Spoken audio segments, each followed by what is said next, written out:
I'd like to announce that Councilman Stipp will be participating in the meeting via the conference call. Do we have him on? Bill? Well, let's go ahead and we'll start the pledge. So if you would all please stand for the Pledge of Allegiance and the invocation by Council Member Loretano.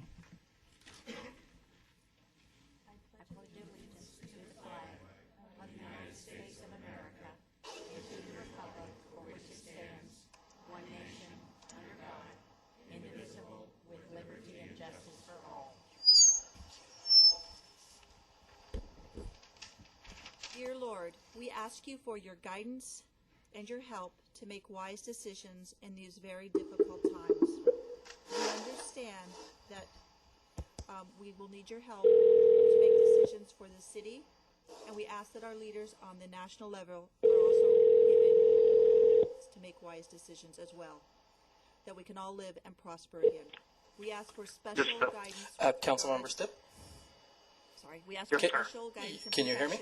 for those who protect and serve. Yes, I can hear you now. Okay, I'm going to be punching you into the meeting. They are currently doing the invocation. Thank you. Okay, thanks. Well, I hope the Lord will forgive. I hope the Lord will forgive that interruption. We better pray for Bill. So we needed to get the meeting started, so a little bit of a disconnect there. So, Bill, you're online with us, is that right? Yes, I am. All right. Thank you for attending this meeting on your time away. So I'm looking down, and we are all in attendance this evening. So let's start out. There are no expenditures. And on the communication, we have 3 items. The first one, we're going to recognize new members of the Goodyear CERT class, completed June 30th, 2011. Othel Newbill. Where's Tim? Oh, Tim's Oh, not here. hello. I'm sorry. Would you please announce your name so that they, won't think that he's lost his voice or has changed in any way here? Thank you. My name is Tanya Tanner. I am the Community Education Coordinator. And sorry about Mr. Newbill not being able to be here. He has previous engagements, so obviously I'm not Mr. Newbill. But what I would like to do is to introduce our new CERT volunteer coordinator, Janine Van Leeuwen.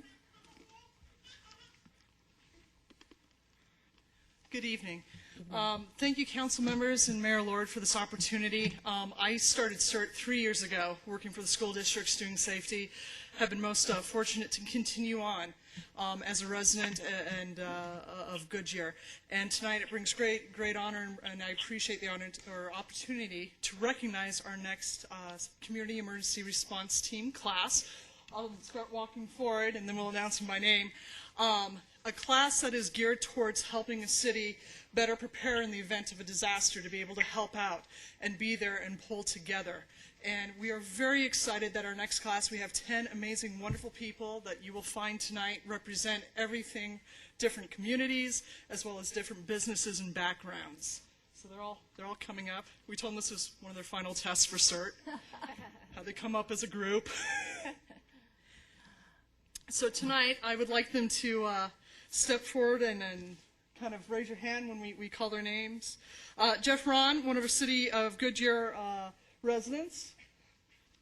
Melanie Carlton, who is Data Center Continuity at Edward Jones and also served on the Arizona Chapter Association of Contingency Planners last year.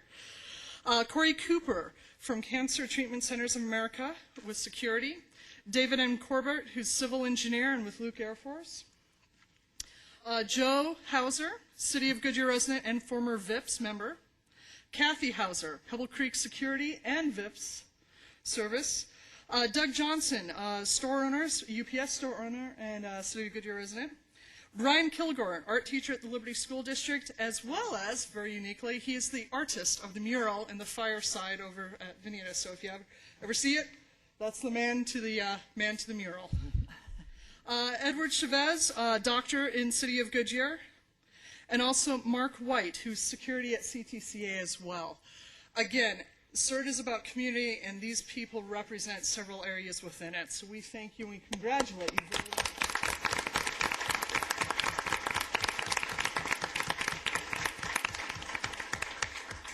They attended 9 classes, spending 27 hours of training, and we also want to do a few special thanks we couldn't do without our instructors. Some of them not here tonight, but Eric Webster from PD, Dr. Jeff Thomas from Fire, and of course our wonderful helpers coordinators, Tanya Tanner, PJ Miller, volunteer extraordinaire, where she's probably in the back doing other things, volunteering, Renee Brookshire, and also John Farrell, who went through one of our CERT classes and has now become a trainer for the city of Goodyear. While he was training for Phoenix, we stole him back. So we thank That's John. the way to go. There we go. John, who's there.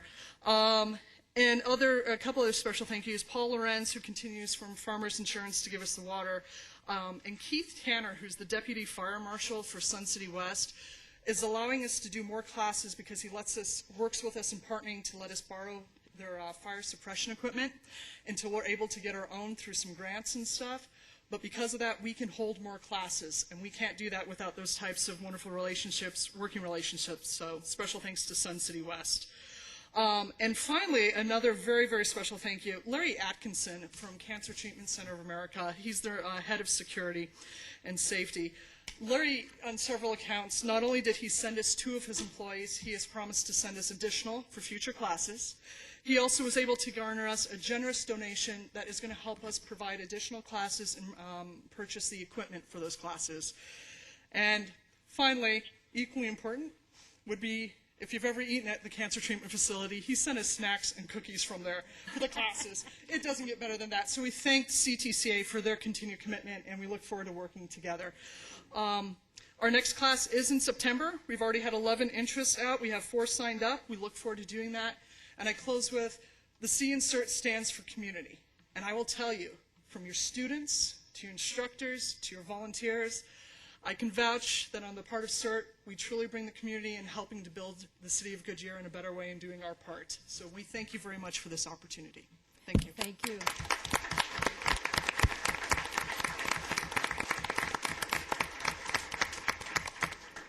I know the entire council would like to thank you for your contribution, the time you've spent, and thank you for your enthusiasm.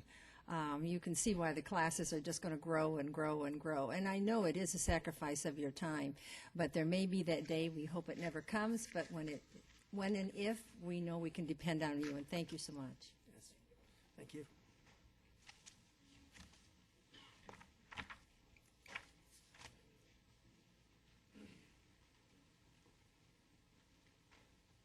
The next item on communications is a Parks and Recreation Month proclamation. Mike Svets, Parks and Recreation Director.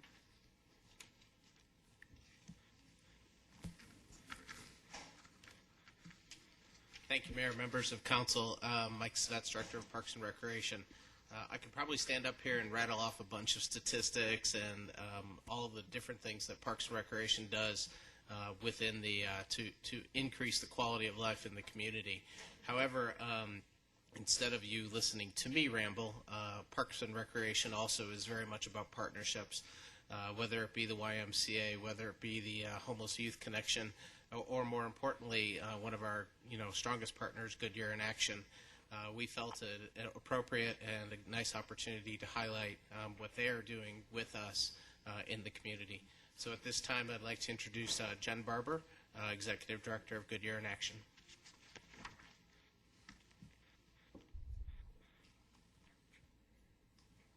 You're getting to be a very familiar face here. I know. At least it's positive. It's all good. Good evening.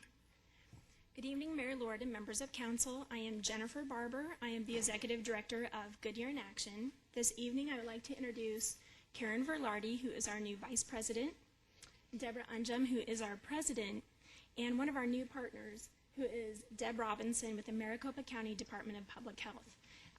I will quickly run through a PowerPoint, and then we have a video that we'd like to show you this evening.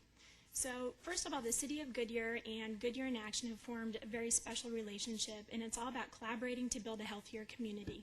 And if you'd like to flip to the next page, that would be great. Thank you. This all started in 2008 when Goodyear won the All-America City Award. At that time, a handful of the people, the citizen delegates who participated in the All-America City competition came back and they formed a nonprofit organization called Action, which stands for Active Citizens Together Improving Our Neighborhoods. And what's really fantastic about this is that it's a way to bring all the neighborhoods together within the community.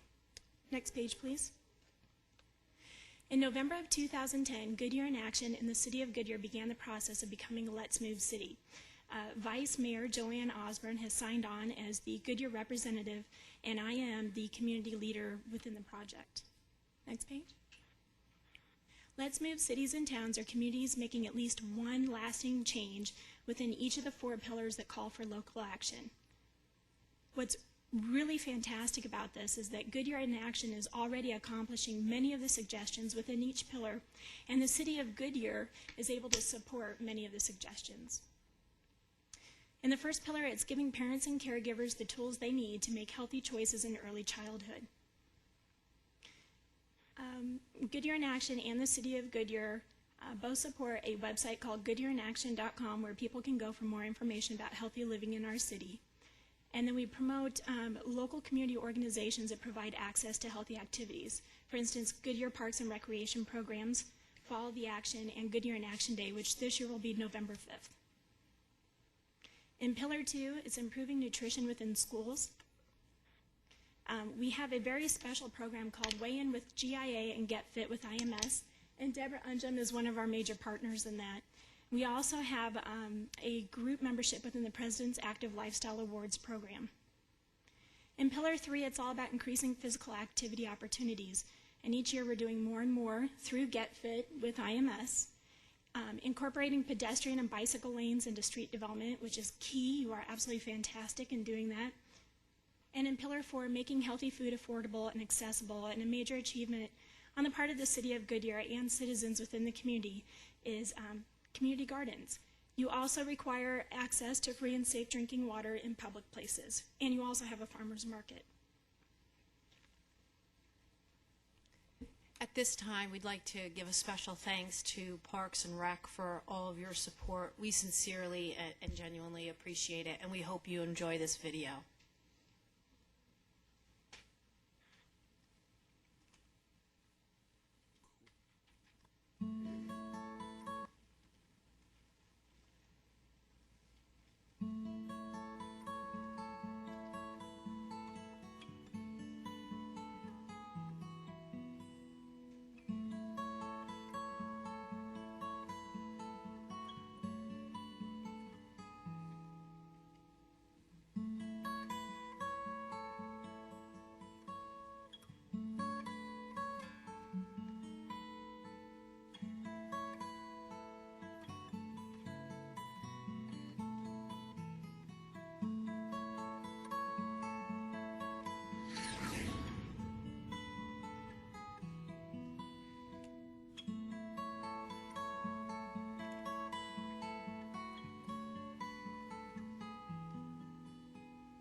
So as you can see, we have so many people to thank. We have over 40 member and supporting businesses with us now. The City of Goodyear has been fantastic. The Parks and Rec Department, the Goodyear Police, the Goodyear Fire. I just don't have enough time to thank everybody, but thank you very much. All of your support is making a huge difference in the community.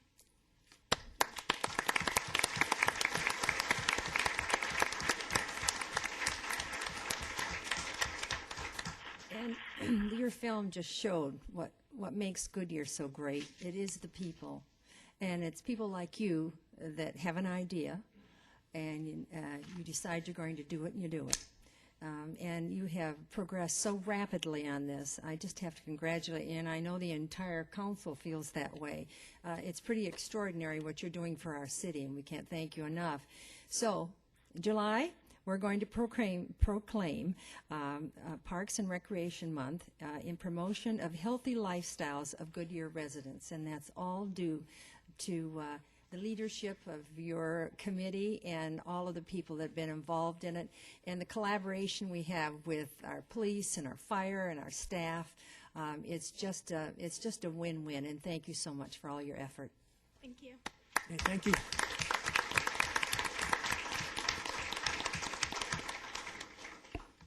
Now, the third item is the recognition of Goodyear's Little League Major Softball Dodgers winning the District 2 Tournament of Champions.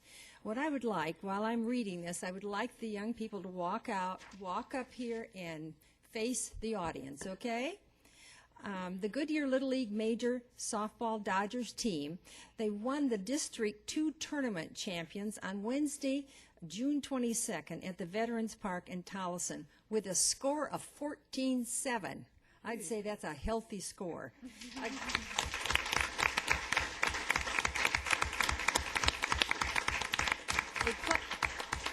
They played against the West End Desert Screaming Tortoises. Sabrina Cervantes was the winning pitcher, and Kelsey Cook got the save, each pitching 3 innings with 6 strikes out. 5 runs were scored in the first inning. Ashley Terran and Megan Rupenthal both had 6. You hear that? 6 stolen bases. And Kelsey Cook had 3 hits with 4 RBIs. The team is coached by Martin Treviso, and I hope I pronounced this right, Adrian Lupacero, and managed by Jessica Ortega. All the girls are residents and team members of Goodyear, and I would like to read off their names. Sabrina Cervantes, Juliet Chavez, Kelsey Cook, Tori Gudez, Jasmine Martinez, Brenda Carrio, Megan Rubenthal, Ashley Turin, and Nicole Tyler. And ladies, I want to take a picture with you. I'll be there in a second.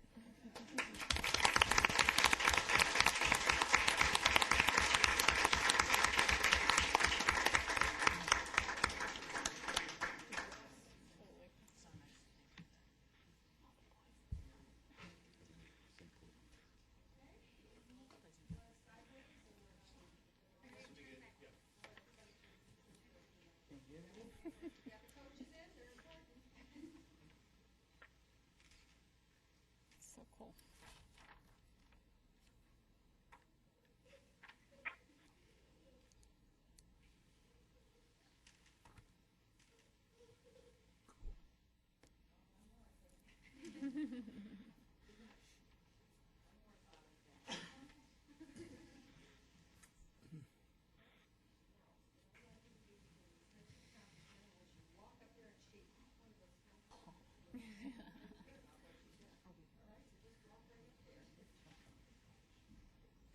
I guess.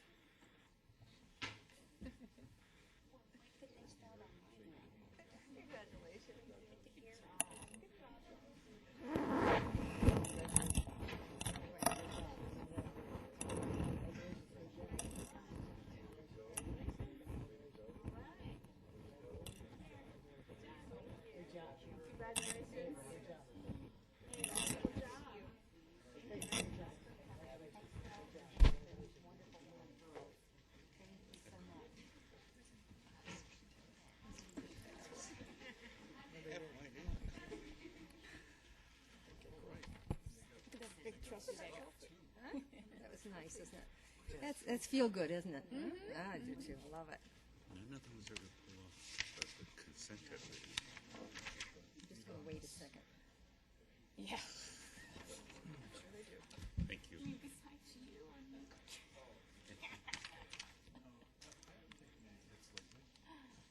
Okay.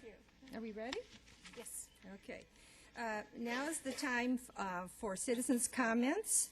Each speaker is limited to 3 minutes. Before you speak, please identify yourself, clearly stating for the record your name and address. 3 rules here. The first one is we may respond to criticism from your presentation.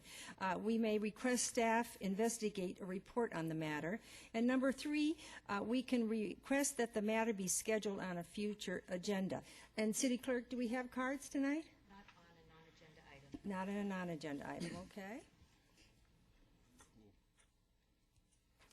Then we'll begin with the consent agenda. Would the City Clerk please read this consent agenda by title only? Item A, approve draft minutes of a regular meeting held on June 13th, 2011. Item B, authorize the reappointment of the following members to the Goodyear Citizen Corps Council: Larry Atkinson and Olga Rodriguez, serving 2-year term to expire on July 11, 2013. Item C, appoint mayor and council to committee, board, commission, and neighborhood liaison assignments as directed at the June 27, 2011 work session. Item D, approve extension to existing intergovernmental agreement to lease portions of the Goodyear Justice Center to the city of Litchfield Park for use by the Litchfield Park Municipal Court. Item E, adopt resolution 11-1439 authorizing the city manager to execute all documents related to a grant application to the Pasqua Yaqui tribe for improvements to Park de Paz and Palmatier neighborhood parks. Item F, 1, adopt ordinance 11-1246 relating to the privilege license tax, adopting the 2010 to 2011 amendments to the tax code of the city of Goodyear by reference, establishing an effective date, providing for the severability, and providing penalties for violations. F2, adopt resolution 11-1441, declaring as a public record that certain document filed with the city clerk and entitled the 2010 to 2011 amendments to the tax code of the city of Goodyear. Item G, authorize staff to initiate the annexation of county rights-of-way along Citrus Road from West McDowell Road to West Roosevelt Street and West Van Buren Street from North Citrus Road to North Cotton Lane. Thank you. Is there anyone in the audience who would... Oh, I guess that's it, sorry. I'm sorry, was there... Felt like going on. Well, you felt like going on. That's all right. I had that same problem sometimes. Yeah, I understand. Is there anyone in the audience who would like to remove an item for discussion? Council? I have a question on B. On B, could we, all right, could we bring staff up and, I'm just going to ask the city manager, since we're going to be short 2 members of the CERT board or the CERT council, have we started an application process to replace the individuals who chose not to be reappointed? We have an ongoing application process, and we will be publishing it in the near future, yes. Okay, thank you very much. anybody else? We just got a question on G.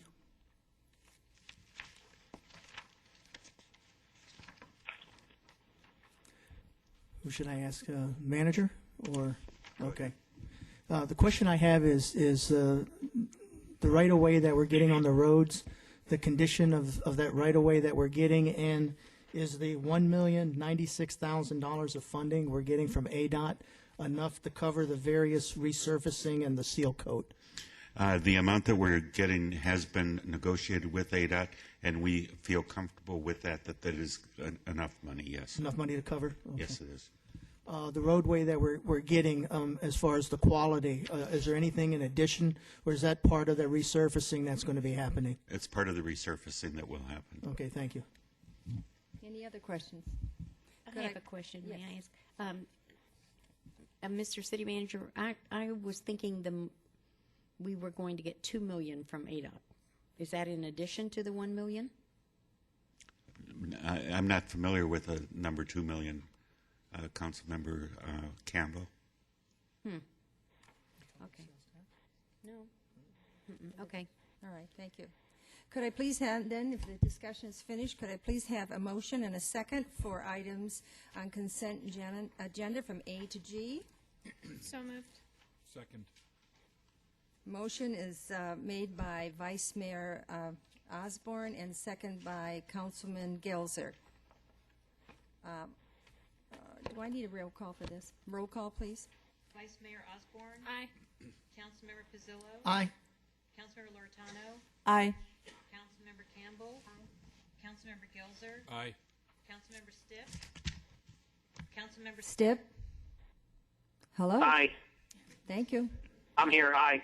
Mayor Lord. Aye. Passes 7-0. Thank you. All right, the next item on the business agenda will be an application for a new Bee Bingo license submitted by Goodyear White Tanks Rotary Club. We will conduct a public meeting to consider a request from the Goodyear White Tanks Rotary Club for a new Class B bingo application to be located at 15651 West Roosevelt. Mayor, before you start, just for the record, I'm a member of the White Tanks Rotary, and just from a fairness standpoint, since this is not typically something that a nonprofit does, I'm going to recuse myself from this discussion. I think we have one more. Yes, Mayor, I am also a member of the White Tanks Rotary, and I'm excusing myself from this agenda item.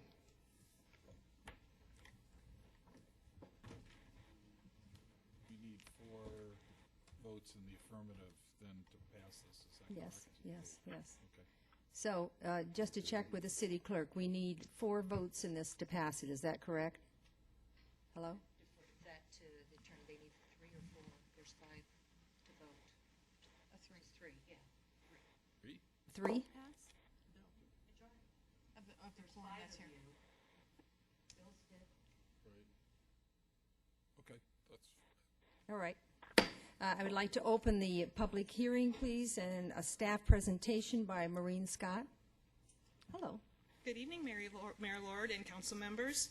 The item before you is a request from Armin Shear with the Goodyear White Tanks Rotary Club for a new Class B bingo license to be located at 15651 West Roosevelt Street, generally located at the southwest corner of Estrella Parkway and Roosevelt Street.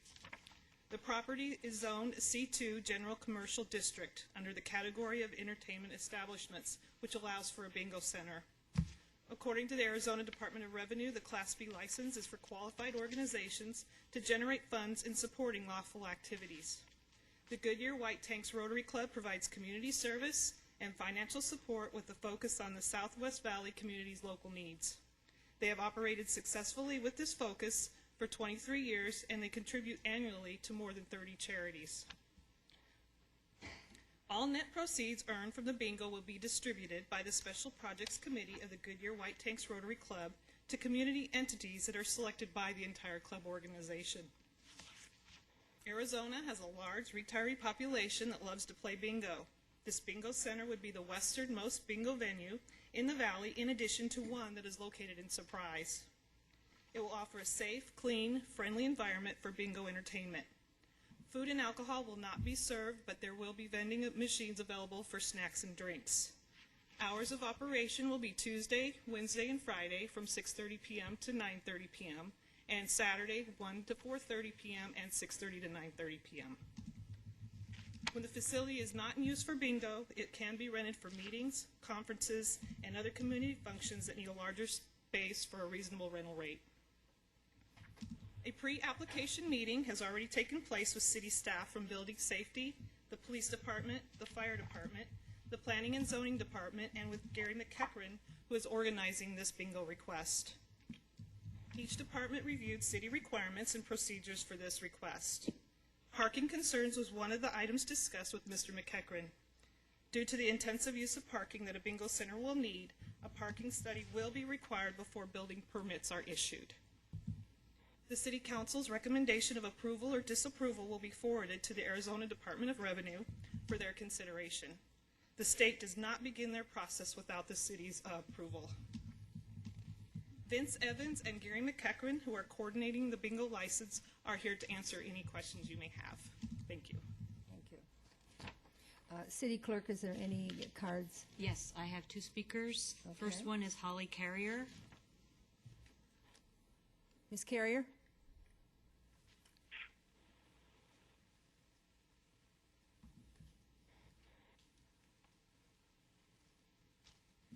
This item was supposed to be on the City Council agenda 2 weeks ago. Could you identify yourself? My name is Holly Carrier. This was scheduled to be on the agenda two weeks ago, I believe, and at a meeting earlier, well, the week before, it was decided by the board to withdraw the application because they did not feel like it met the 4-way test that Rotary holds up everything to. There have been several concerns. One is that we only just now found out, even though there was a Rotary meeting on Thursday, that this was coming before the council this morning. To our knowledge, it had been withdrawn. Rotary members were not aware of it, and a lot of people are, quite frankly, not in favor of it. Another of the concerns is it does create a job for 2 members of the Rotary Club, which sort of smacks of,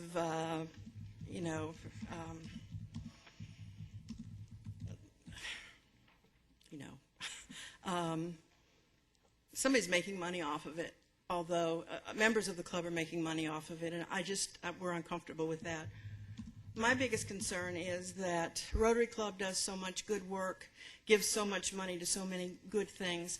I'm very uncomfortable with the fact that they're going to be raising money at the cost of, from people who maybe can't afford it. We're going to profit from people's misfortune and their bad luck at playing bingo, and I'm not comfortable with that. There's only one other bingo operation in all of Rotary International, and Rotary International told the club just to be very, very careful. That's all I have. Thank you. Any other cards? Yes, the next speaker is Charles Miller. Mr. Miller?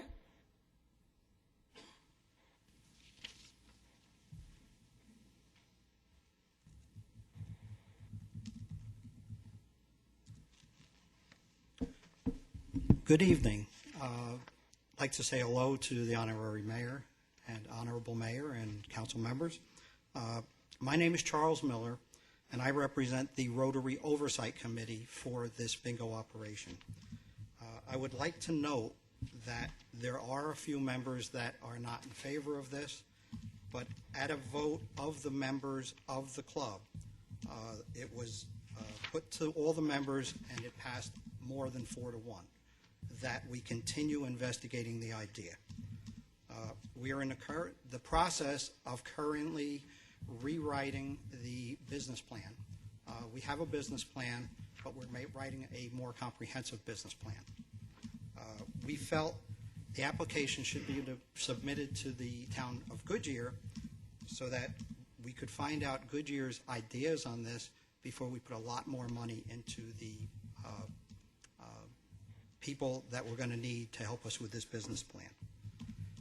Our vision for this bingo hall is, as was said, we donate to at least 30 organizations each year from our Rotary Club. Unfortunately, things are getting worse, and we've got a request from 7 more clubs. What we're trying to do here is raise more money for donations. So the Oversight Committee is doing its best to make sure that all the T's are crossed and all the I's are dotted. We are making sure the Rotary Club will not have any outstanding liabilities in this, and basically that's it. Thank you.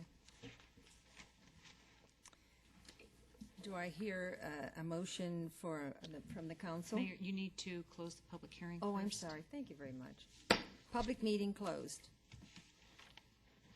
I'm now going to ask council for a motion. Do we move and then discuss? So Yeah, and then we'll discuss it. And you Okay, so moving take a just lets us motion, discuss. second, and we'll Okay, then I'll move that we approve this application for a new business bingo license submitted by the White Tanks Rotary Club. Do I hear a second? Second. I have a first for the motion by Councilmember Loretana, a second by Councilmember Gelzer. Now we're open for discussion. I would like to ask if staff has a map of the area so that we could put it up on the overhead and see what building we are utilizing and where the parking issues are. Thank you.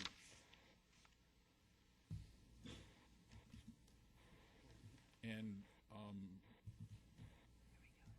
Joe, would they be taking the whole building here? Councilor Gelsler, it's my understanding they would be taking all of the building on Lot 4. And that building is built but vacant at this point in time? That's correct, sir. It's a shell. Okay. So they would have to do tenant improvements. If they get approved at council, the next step for them is to come up with a business plan, go to the state, get approved by the state, and then do the tenant improvements, get inspected, and then have their grand opening open for bingo. Is that pretty much the process? Mayor, Lord, Councilor Gelzer, you've got the process just about right. Okay, thank you very much. We have expressed our concerns about the parking. There's obviously, given the condition of the economy right now, there's probably more than ample parking available because businesses not being as busy as they would like, and some vacancies. But they are aware that we would require them to demonstrate that through a time of use study, that the parking that's available within the development would be available for their use. And we've always also indicated we would need concurrence from the property association that runs the project to make sure it's coordinated. On the parking, the Lot 13 on the overhead is the hotel, is that correct? That is correct. And they also have a I forgot the cross-access easement. Cross-access and easement. Parking easement. Right. Okay, and then there are some restaurants in this complex, takeout restaurants and that are running at night, but the other businesses would be not utilizing the parking area. Is that correct? That's correct. Our initial assessment is it appears feasible, but we would require, like I said, the time of use study to demonstrate that there is ample parking available at the times of day that the sessions would be going on. Okay, and then last, 2, 16, 14, 5, and 7 are all undeveloped at this point in time and would have, they have rights so that they could be developed too. Some buildings can go on those pads, is that correct? Mayor, Lord, Councilor Gales, yes, they have rights to develop. And obviously, the parking on, say, parcel 16 right now is available for use because there's no building on the site. But then the parking study would have to demonstrate that the parking would not only be available to current conditions, but under developed conditions. Okay, thank you very much. Other questions? No, I'm done. Thank you. Councilmember Lord. I do have questions. All right. Yes, Councilman Stipp.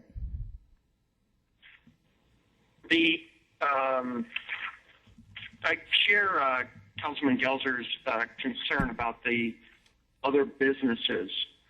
And I'm not sure of the order, so perhaps somebody can educate me on this, but it seems as though we're approving a license before we even know whether it's going to fit that occupancy. If we have to wait for parking survey to be done, it seems that should be done first before we approve this license. Am I missing something there? You're asking Mr. Schmidt? Joe, do you want to answer that? Mayor, Lord, Councilor Stipp, it certainly would give us a greater comfort level if we knew the answers to the questions ahead of time, but we understand the applicant's desire to kind of run the gauntlet with the state to know that they can obtain a license before they invest all the money necessary to demonstrate it. I think we've fairly warned them of the requirements that would have to be met, and by approval of the license application doesn't guarantee that they're going to be able to open their doors until they can demonstrate the parking is addressed. Is that clear to you, Councilman Stipp? Yeah, that seems to make some amount of sense. Just on this particular issue, and again, not being there, it's difficult for me to gauge, but I'm trying to really get a good feel for whether the White Tanks Rotary Group is actually behind this or not. We heard from one of the residents that there are several members who are not, and then we heard from Mr. Miller who said it was. Does the rest of the council have what's left of it have a sense that we are talking about a unanimous application from the White Tanks Rotary?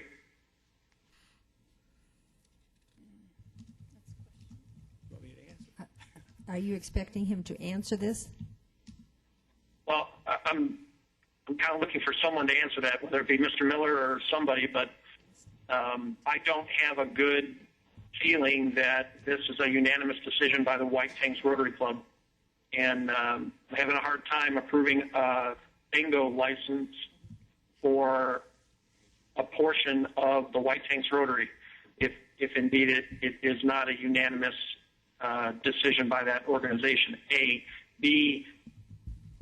I'm not sure that a bingo parlor fits into what we want for Goodyear. And C, just want to state it one more time, very concerned about the parking impact that that's going to have on the businesses. And if we're already sharing that parking lot or allowing that parking lot to be shared by other businesses already, I have real concern about that just becoming a quagmire of parking at the let-out time of bingo. If you will just pause a moment, I'll ask Mr. Miller, is it the last name Miller? Yes. Mr. Miller will comment to that from the White Tanks Rotary. Number one, I was present for the vote. The vote was 24-6 to proceed forward with the bingo idea. Secondly, the parking study has been done, and I was told it was sent in. So I don't know what happened to that. But there definitely has been a parking study done. I have a question for Mr. Miller, if I might. Yes. Yeah. How many members what's your total membership of your organization? I think the total membership of the organization is about 50. I'm going to throw this out. This is the elephant that's in the room that people don't want to ask, and this is my job. Are you concerned that this is going to create a schism in this club, and then you're going to wind up having people leave because of this action, and then you won't be able to do the good work that you do? Well, I am concerned enough that I took this awful job of being in charge of the oversight committee. And we are doing everything possible to be very open with this and to relax everyone's feelings about it. I mean, in a club of that many people, you're going to have some people that are against it for any number of reasons. We just think the positives are much better than the negatives. Lastly, is there a nearby Rotary Club that the people who are unhappy could join that is within easy commuting distance or however? Well, we hope it never comes to that. But yes, there is the Estrella Rotary Club. There's the Litchfield Park Rotary Club. So there are 3 in this district. But as I say, we're hoping it doesn't come to that. Okay, thank you. Thank you. Councilwoman Loretano. You might need to stay up here because I think my question is actually for you. It's similar to Councilmember Stipp's question. Okay. I know about the good works the Rotary Club does, Right. but for me, I'm not exactly sure. Is there one executive committee? Is there an oversight and then executive committee? How does it work? There is an executive committee, and we formed this oversight committee especially for the bingo hall. Okay, so there's the oversight committee, which is just dealing just with the bingo, and that's That's what you're in correct. charge of. That's correct. Did the executive committee, was that for it as well, or they just say, okay, oversight committee, that's your issue? No, the board voted unanimously in favor of it. Okay, so the board itself and the executive. Right. Okay. Right. And I guess I don't have a heartburn about bingo, and I think it would bring people to this area, and if there's restaurants, and so pretty much after what you're telling me, I'm pretty much for it. So that's what I would say. I think it's a good addition for nonprofit for you to be able to try to bring some more funds. Well, you know, we're in a very tough economy, and we have lost some Rotary members who can't afford to be members. Something we could do with this building is have our meetings there instead of paying to have them off-site, so we could keep more of our members. It's a tough situation, but that is the vision of this bingo hall, to raise more money, to give to more profit, And you to still have, more nonprofit organizations. and my understanding is you still have to go through the IRS process, so if there's any questions about it being used for nonprofit or the salary issue, that should be taken care of. My understanding probably would be with the Well, IRS. not only by the IRS, by the Arizona Department of Revenue. They have very strict guidelines as to how you must handle all the profits and the salaries in the bingo hall. So Is that under the Department of Gaming too, or are you Well, that's the separate 'cause it's bingo? Arizona Department of Revenue bingo section. Okay, so they have a whole bingo section. They have a whole bingo Okay. section. Sorry, I'm not familiar. That's why I was just trying to clarify. I wasn't a few months ago either, but yes. Okay, thank you. Okay. Councilwoman Osborne?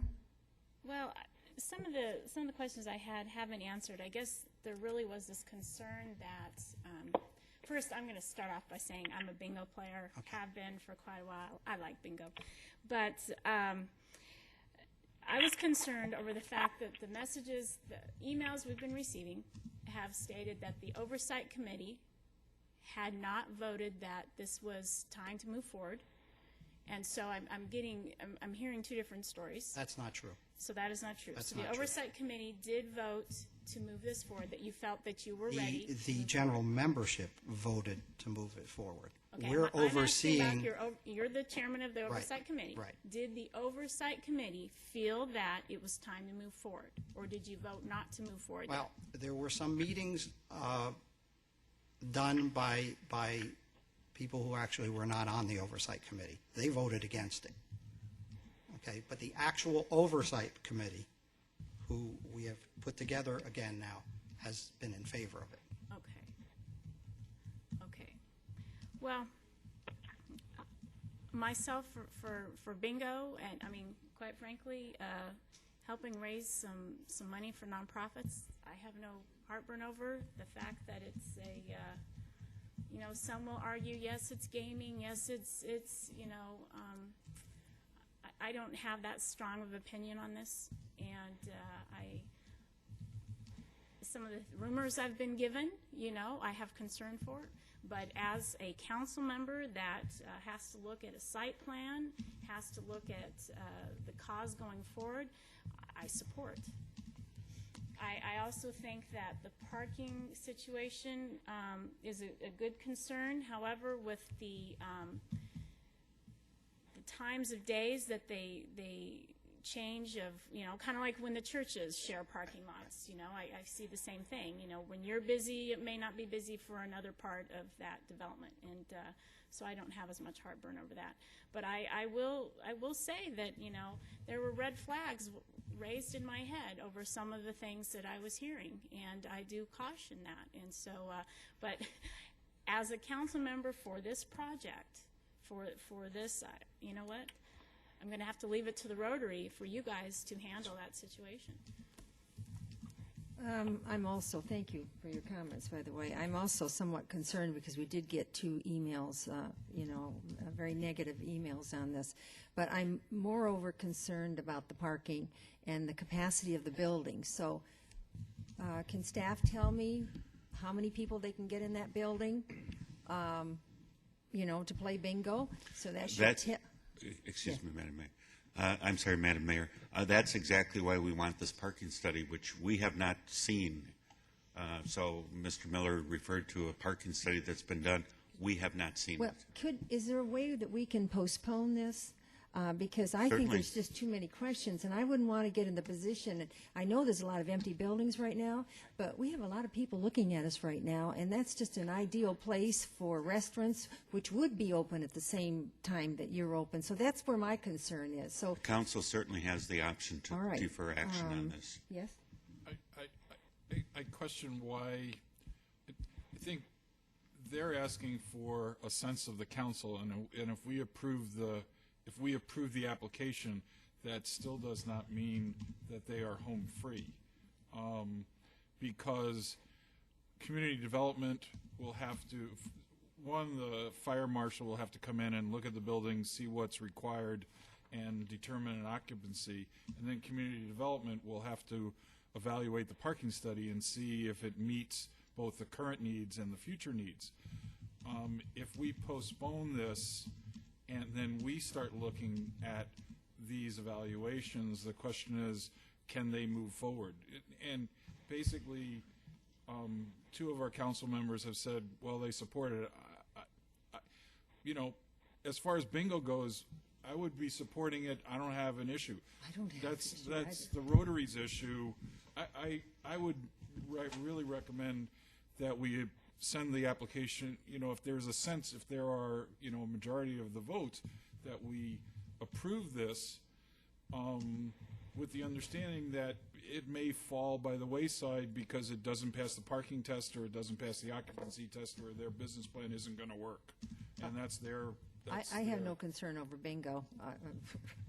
It's entertainment. Yes, I see the city manager looking over here with a... Madam Mayor, I was just going to say, basically what Councilmember Gelser has said is the council could approve it subject to answering all the questions that community development has raised and is going to raise, and the fire marshal and everything.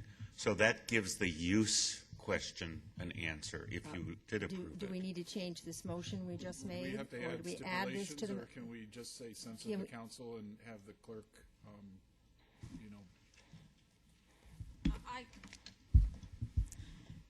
Mayor Lord, Councilman Gelser, I would just vote to approve the license as to the use for that particular location, subject to compliance with the city's development standards and engineering guidelines, which would require them to do the public parking study and comply with all of those development standards. Because that's what the real issue is here, is if you don't object to the particular use, it's an appropriate location for that type of use in terms of the zoning, but we're not, it is still subject to them complying with our development standards.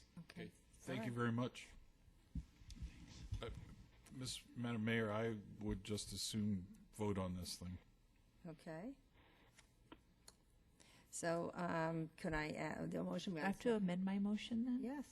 that I'm what not I- sure. I don't think we have to amend the motion. Do we need, I don't think we need to. I think she stated we don't So- have to amend this motion. So it's okay. You don't have to amend the motion. You have a motion to approve the use, Okay. and that is sufficient, All right? right, and we have a second. Yes. So I'm going to ask the clerk for a roll call vote on this. Councilmember Pizzillo was recused. Councilmember Lortano? Aye. Councilmember Campbell was recused. Councilmember Gelser? Aye. Councilmember Stipp? Nay. Vice Mayor Osborne? Aye. And Mayor Lord? Aye. Passes 4-1. Thank you. Thank you. Thank you very much.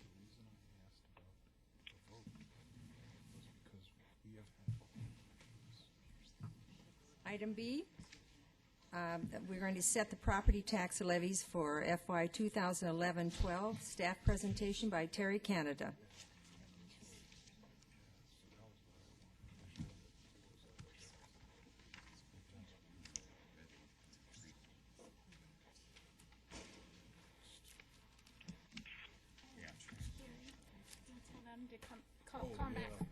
Oh. So, I'm sorry. Thank you for pausing there for a moment. We are missing a few people here. Terry's.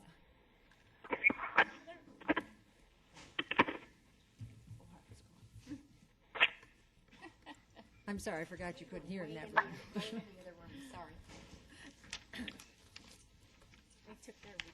Seriously, they really did. Good evening, Mayor, Council.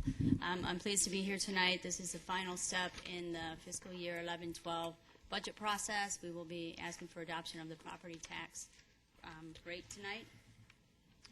With that, I just want to point out that we've had numerous work sessions involving much discussion on revenues, expenditures, programs, working our way from, essentially we started, I think, probably in January. This is the most, last few months that we've done.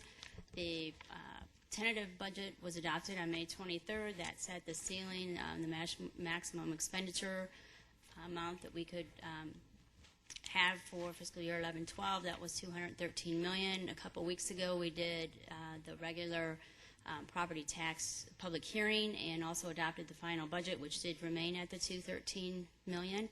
And tonight, July 11th, we're here for the property tax adoption. This is a 4-year historical look at the rate. As you can see, according to your council policy, we have remained at $1.60 over the last few years. Fiscal year 11, the property tax rate went down slightly. This was mainly due to the utility funds now absorbing their portion of the GO debt and allow that rate to go down for 1 year. This year it's back at $1.60.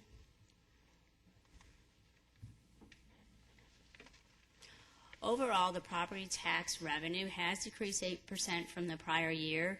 So you can see the primary property tax is at $6.3 million. This goes for general government operations such as police, fire, general overhead facilities, IT, attorneys, finance staff, just general day-to-day operations of the city. The secondary property tax is at $4.4 million, and this will cover the debt service. Even though we've had a decrease in the property tax revenue, once again, was shifting the debt for the utilities over to the enterprise funds and allowing them to pick up their portion of that debt, we were able to pay the outstanding general obligation debt balance that's left. This is side-by-side comparative for last year's figures. Again, the rate is at $160 this year. However, the median price of a home value has decreased from fiscal year 11 to 12, about 13%. So for a median home in the city, if you will, the property taxes will decrease just a couple dollars, probably, again, on a medium house going from $217 to $214. This also includes the council policy to max out the primary tax rate, which again, as mentioned before, was a recommendation of the CBC. And so just kind of in general, what does this mean for the property taxpayers? Here again, you can see the median price of a home, property taxes will be about $214. The next couple slides are actually, this would be what happens, not everyone's house is assessed at the same rate, and so some people's houses would be either more or less in the median house. So this is just to demonstrate that you could have a different differential and change in property tax based on if you were assessed more or your house value went up more than the median or less than. So this one demonstrates more, and again, instead of the $3, it would be $14. Again, moving forward to 12, we are projecting that that estimate would be a decrease in 7%, and their taxes would again go down a couple dollars. Now, this is perhaps a property that was decreasing in value less than the median, and so moving from last year to this year, there could be a potential for an increase because the median decrease was about 20%, and this particular house would be at 7%, so their property tax may go up $15. Again, moving forward to 12, we are anticipating another decrease. As you can see, then their taxes will go down another $20. So it fluctuates over the city depending on where you live and in what neighborhood. So with that, we'll be adopting the 160 rate tonight, and I'd be happy to answer any questions you may have. Thank you. City Clerk, are there cards? Yes, Gary Gibbs. Mr. Gibbs?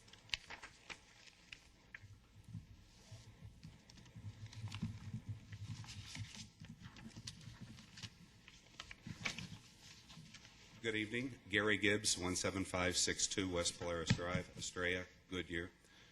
I know that in your mind this property tax issue is probably about as dead as a stray cow on Rainbow Valley Road, but this is my last opportunity to lodge an objection.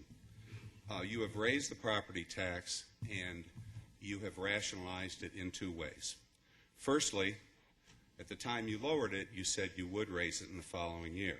So I guess one point of view is that's a promise made and a promise kept.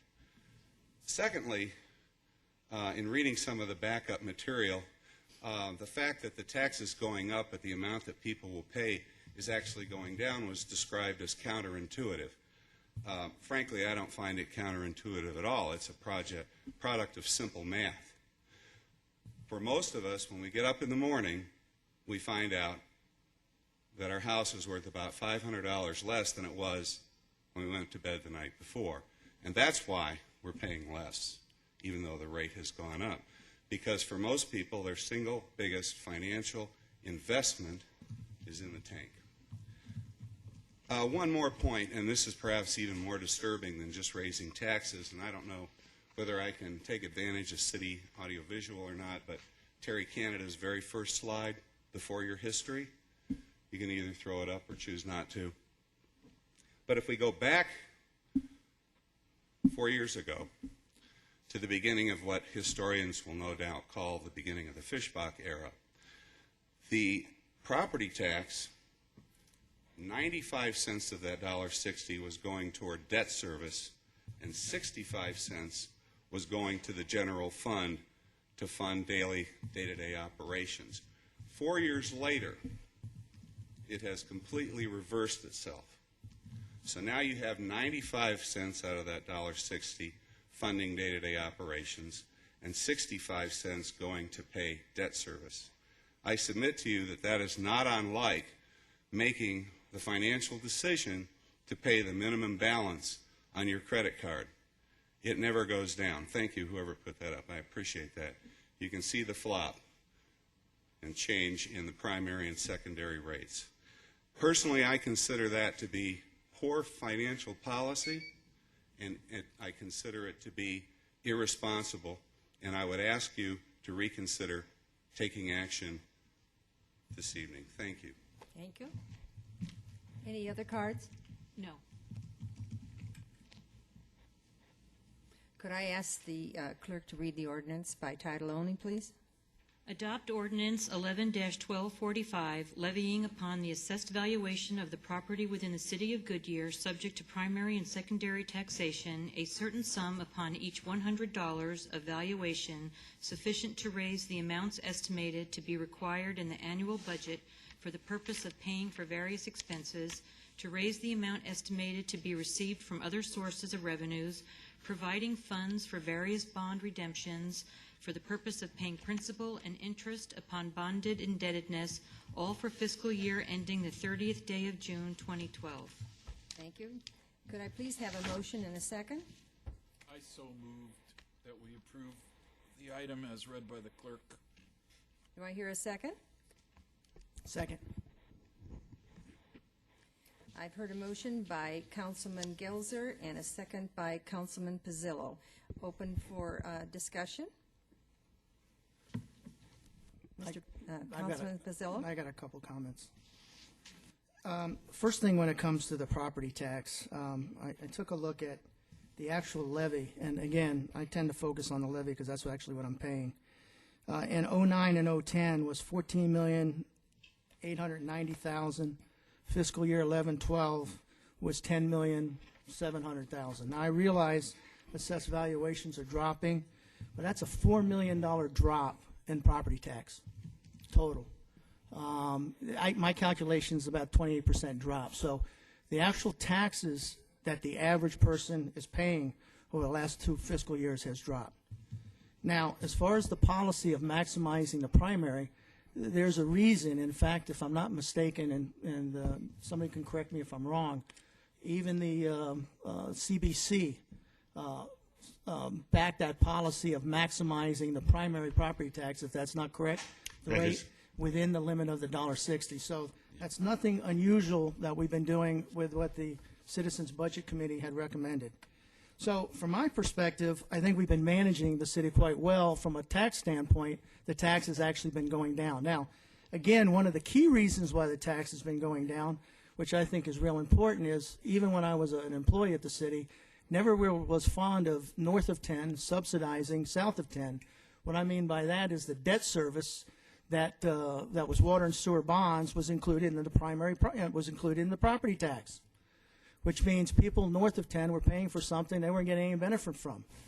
And finally, this year is the first year where all the debt service that come out of water and sewer projects is now being paid by the enterprise fund. To me, that is a major significance, because now people north of 10 are not subsidizing south of 10, both from an operational standpoint and also from a debt standpoint. That's a major or a significant reason why that debt service has flopped as well, because now they're not paying for that. Again, I think it's important to notice that it's dropped over $4 million over the last 2 years.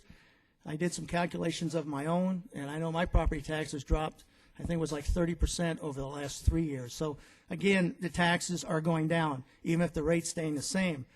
I've had this discussion with the city manager in the past. The reason why I'm not focusing or never like focusing on rates is because in good times, if you stay on the rate and your valuations are climbing at 30%, guess what happens with your taxes? They're going up 30%. So to me, the key is what am I paying? Because again, as valuations go down, hopefully you're getting the drop, but if valuations go down and you lock into a rate. So again, I just come from a different perspective. I want to know what I'm paying bottom line. And from this perspective, it's dropped $900,000 this fiscal year.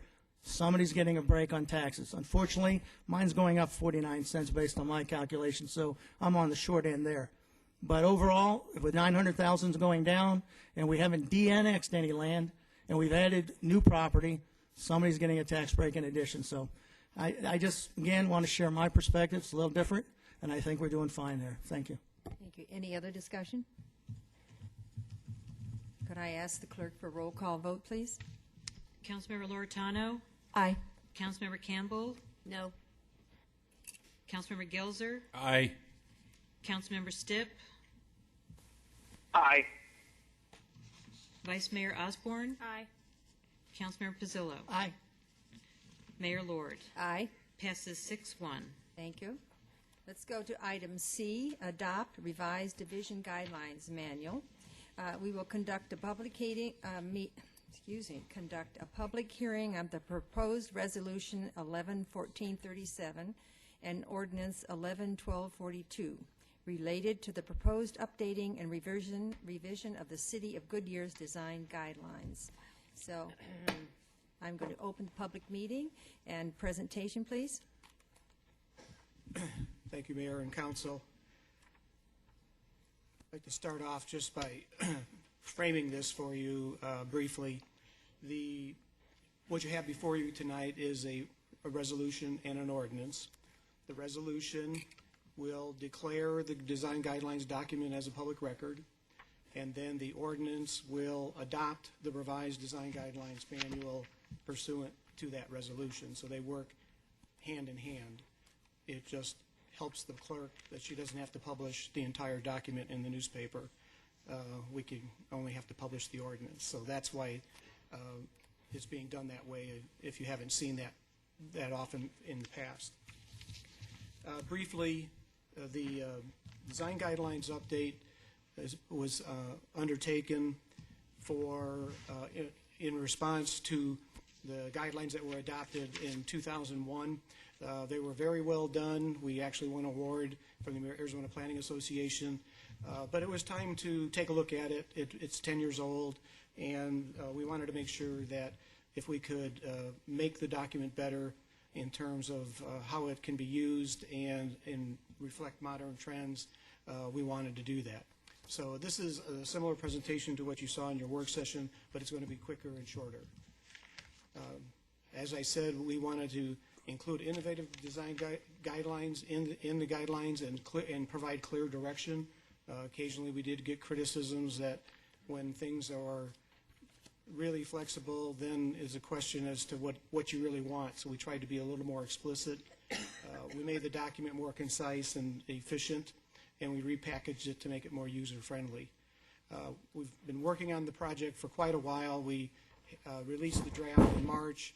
We had 3 meetings before the Planning and Zoning Commission, 1 work session, 2 public hearings, and then we did the work session on June 20th with you.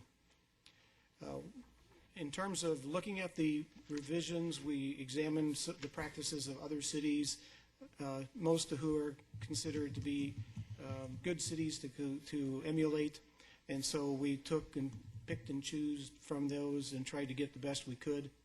We revised the format, consolidated 4 chapters, we deleted 17 pages, we updated the graphics, and the signage chapter was removed completely because it's basically covered in Article 7 of the zoning ordinance. In the introduction, we updated the glossary of terms, added some images. In the single family, we updated some of the direction on architectural form. We added solar panel design guidelines. On the multifamily, we required additional architectural treatments adjacent to residential areas, made sure that screening of mechanical equipment was included there. We addressed all aspects of commercial development and updated the design for parking lots and drainage basins. We made a new section for parking structures, which wasn't in there before, and then we consolidated the Western Avenue design guidelines. Likewise, in the industrial employment chapter, we updated the design for large industrial buildings because we're starting to see more of those in our community, and we promoted efficient landscape design and pedestrian connections. Now, this is kind of the meat of it from the last time we met. We heard some comments and suggestions from the council. We added a provision for deviations that could be considered within a PAD amendment. We added alternative photos of residential streetscapes that were more reflective of the landscape or the water conservation comment that was nearby that picture. So we fixed that. We required open space areas to have in pedestrian connections. We added a requirement for shade covers over tot lots and gathering areas, which we typically would do through stipulation, but now we've added into the design guidelines. We clarified that signage should be carefully considered for each tenant space within a commercial center so that we look to make sure that they're providing enough signage, not just what they're providing is attractive, but that they're providing enough. We modified the section on electronic surveillance equipment so that we want them to blend in a little bit, but we don't want them to be so that they aren't noticed and that they serve their surveillance and deterrence function. And then lastly, we clarified the fact that the City Council may allow gas stations and car washes at arterial intersections on a case-by-case basis. And then even though a reverse orientation is encouraged, it's not a requirement. And that concludes the presentation and summarizes all the changes. I think we had a good process on this. We had comments from the Home Builders Association, comments from the Multifamily Housing Association that we addressed.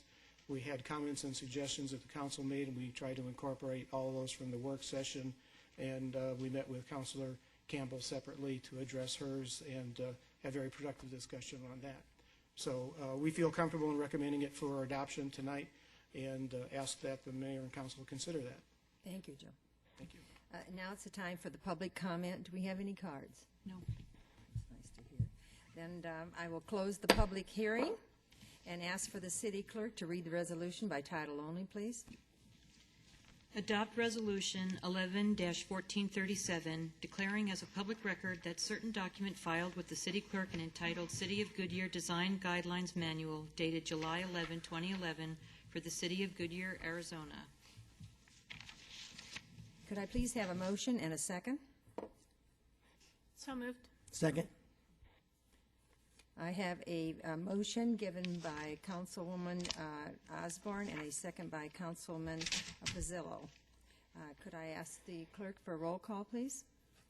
Councilmember Campbell. Aye. Councilmember Gelser. Aye. Councilmember Stipp. Mr. Stipp? Stipp, aye. Aye. You only get one vote. Vice Mayor Osborne. Aye. Councilmember Pizzillo. Aye. Councilmember Loretano? Aye. Mayor Lord? Aye. Passes 7-0. Thank you. Now we're on to... Adopt the ordinance. You want me to read Yes, the that's ordinance? I'm asking the city clerk to read the ordinance by title only. Adopt Ordinance 11-1242, adopting City of Goodyear Design Guidelines Manual dated July 11, 2011, repealing Ordinance 2001-735, providing for a savings clause, providing for separability, and providing for an effective date. Could I please have a motion and a second? So moved. Second. There is a motion on the floor by Councilwoman Loretano and a second by Councilwoman Campbell. Open for discussion. Councilman Gilzer? I'd like to pay a real compliment to the staff for the last 5 pages of the packet, really, where you went through all the comments from council during and gave a response, and the written response was very clear, and it was very, very helpful. It's something I expect as a former chairman of the Planning Commission, but I want to publicly recognize you for doing it and really helping us get to the bottom of this one. Thank you. Any other comments? Yes. Councilwoman Campbell? Thank you. I'd like to thank staff for meeting with me and listening to my concerns. I certainly appreciate you addressing my concerns that we always have a shade structure on all playgrounds that are built within this city, and also your willingness to work with any of the builders that may come with different ideas that are in our guidelines, and the commitment of your department head that they will work with them. Thank you very much. Vice Mayor Osborne? I just wanted to say thank you also. I did, of course, have my usual great amount of things to say, and you appeased me very well, and I appreciate the changes. And, you know, from planning and zoning to council, in the last 10 years, I really respect everything you've all done. I know we've had some deals of tremendous growth, and you've had a time now to really look at everything that was going on here, and I appreciate all of that, and I think you've done a great job. Thank you. I also would like to thank you. We've had many discussions in the past, and I know it took staff a great deal of time and effort and thought that went into this, and you did listen to us, and we appreciate that very much. Thank you. Madam Mayor, I need to point out that Brett Birmingham is the staff planner who did the heavy lifting on this project. He's on vacation. Oh, he's on vacation, or I'd have him stand, so you're absolutely right. He's outstanding. So I did want to recognize him for that. But yeah, all the compliments have made me feel guilty that I forgot to mention that we did have a series of errata that we needed to correct in the document that was on record with the city clerk. Fortunately, for us, due to the eagle eye of Councilman Gelzer, he pointed out some that we had missed. They were simple renumbering of paragraphs, but nonetheless, they should have been correct, and we have corrected them on the official copy in the clerk's office. So thank Councilman Gelzer for his oversight in proofreading. Thank you, Councilman Gelzer. Most appreciated. Now we know why we had you on this council. Could I ask the city clerk for a roll call vote, please? Councilmember Gilzer? Aye. Councilmember Stipp? Aye. Vice Mayor Osborne? Aye. Councilmember Pizzillo? Aye. Councilmember Loretano? Aye. Councilmember Campbell? Aye. Mayor Lord? Aye. Passes 7-0. Thank you. Now we're on to item D, amendment of the Palm Valley Crossing Planned Area Development, allowing additional commercial uses and increasing the allowable signage criteria adjacent to the freeway. Presentation, and it's not by Brett, but we'll accept it from you, Mr. Schmidt. Thank you. Mayor and Council, as just like the last item, this likewise has a resolution declaring the PAD amendment document as a public record, and then an ordinance adopting and implementing the proposed amendment. So we'll be asking for you to approve those in the same manner at the end of the presentation. This affects a PAD amendment that affects a portion of the Palm Valley Crossing development, the area that is outlined in red here, which basically is along Test Drive and a portion of Auto Drive. It primarily just is the northern half of what is commonly referred to as Palm Valley Crossings. And what I'd like to do is kind of take you on a little history lesson first. Palm Valley Crossing started off as Palm Valley Metroplex back in 1995. And this is the development plan that was approved for the project at that time. Shortly thereafter, the project was renamed Palm Valley Crossing and started to take the shape that you're more acquainted with today. The project started off primarily as being an autoplex where it was hoped that it would be an attractant for automobile dealerships along the highway frontage, or along the freeway frontage. And we did get several dealerships established in that area. However, due to competition primarily from the Avondale Auto Mall down the road, we didn't get as many as we had originally hoped. So over time, the project has kind of evolved a little bit, and there was a PAD amendment back in '07 that changed some of the land uses within the project. This is the amendment that was promoted or approved in 2007, and it added the ARC classification, which is auto-related commercial, to the lots where it says ARC SC, and then the ARC designation was retained on the two lots closest to the other dealerships. So at that time, additional uses were authorized for those lots in the hopes of promoting more development. Some of that has occurred, again, not as much as we had hoped, but I think that's also partially a function of what's happened recently in the economy.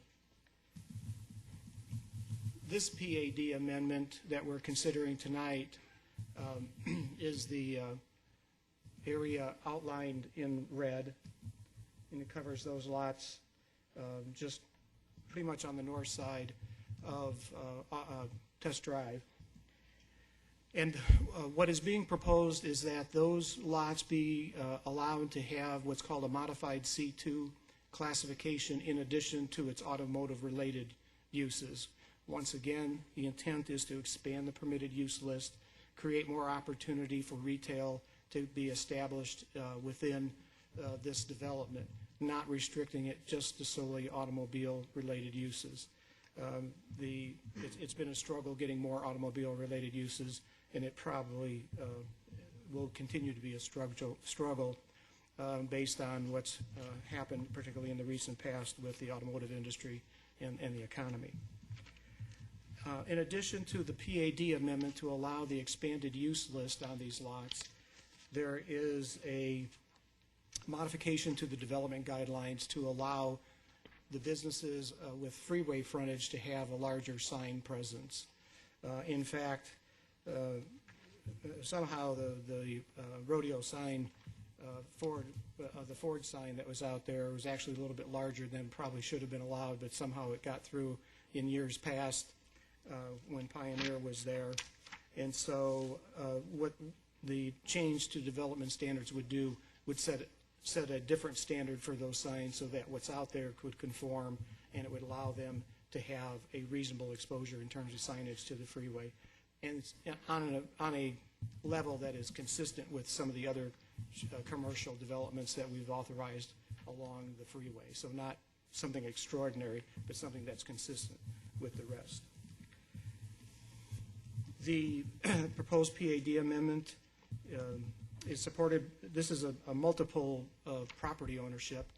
It was basically organized by Sunbelt Holdings, who was the successor to Suncor in this project, but it required the cooperation of multiple owners, and they've all signed on to what the proposed amendment that you have in front of you. When the amendment went to the planning and zoning, when it went to citizen review, several of the neighbors from the residential area to the east appeared, raised questions about what was going on and what was going to happen. They expressed some concerns about bars and dance hall type establishments being allowed, and so it was recommended to the planning, and it was recommended that two of the lots be excluded from from being having the ability to have bars and lounges. At the Planning and Zoning Commission meeting, the commission recommended that 2 of the lots be put back in. And so what you have before you tonight is the recommended version from the Planning and Zoning Commission to include those 2 lots. It was felt that the 2 lots that were included were still far enough away that they would not impact the residential area to the east. No one appeared at the Planning and Zoning Commission meeting to speak in opposition to the request, and the commission recommended it for approval.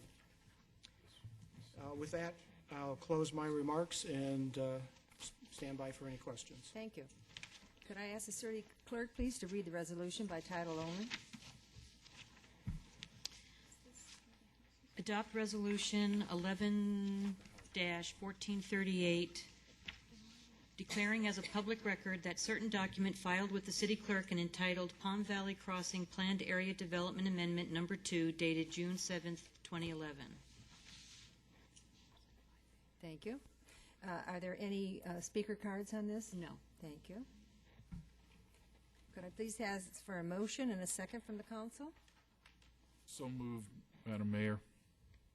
Second? I'll second. Had a motion by Councilmember Gilzer and a second by Councilmember Loretano. Open for discussion. Vice Mayor Osborne? I have one question. In your presentation, you did show the past history of what the zoning was, and that was going to be one of them, so appreciate that. But help me with my memory. Recently, we were discussing roads within that area that had issues with speed, and where we had talked about the speed humps or whatever. That wasn't on Central, was it? That's not in this area. I couldn't remember. I knew, but I was thinking it wasn't this area. It wasn't this area. Okay, so that's not an I issue. remember. Speed on Central is not necessarily an issue. No, Okay. as a matter of fact, there is no access to Central from the development. Nor is it to those parks. That Okay. It was the 2 parks. It's further to the east. Okay, great. I'm fine. Thank you. Any other comments? Okay. I have questions. Oh, I'm sorry, Mr. Stipp. I forgot you were there. But You you're don't on. seem like big head at the end of the aisle there. Please go ahead. Okay. Apparently we're on about a 15-second time delay, so I apologize for that. I have 2 questions regarding Joe's presentation. First was, did we put back into this the 2 properties that the developer was willing to exclude, but the P&Z did not? Did we put those back in, or are they still out? They're in. Mr. Schmidt?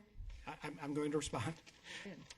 Mayor Lord, Councilman Stipp, there were 4 lots that were affected.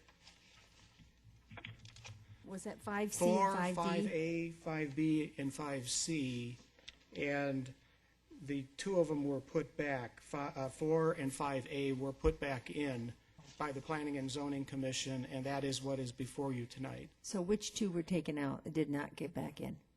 5B and 5C. Okay. Which are adjacent to the residential. Right neighboring the res. Sorry, Bill, for interrupting your question, but I want to make sure you knew which ones. Did you hear all No, that? I appreciate that. Okay, that's question 1. Question 2 is I want to make sure that making these changes has no effect on the development agreement that expires in 2014. Is that correct?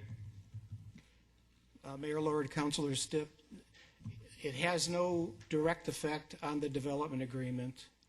In fact, we are hoping that by virtue of allowing an expanded use list, we can generate more activity that will generate more revenue and then help us in satisfying the requirements of that agreement. Okay. And then my last question, and this is in the packet of information that we had on page 250 and on page 270. I'm going to pause for a minute.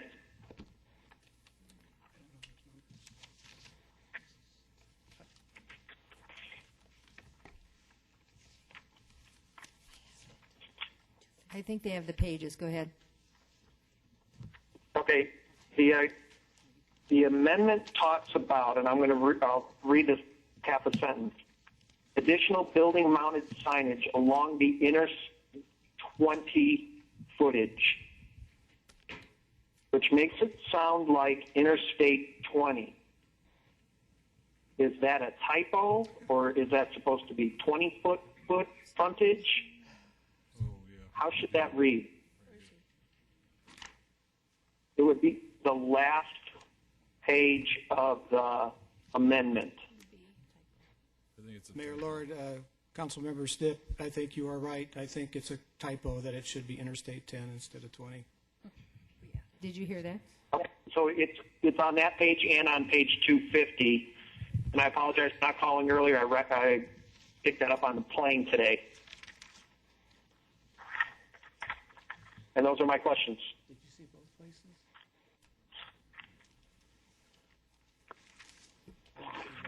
You answered his question. We're okay. Are we okay, Mr. Smith?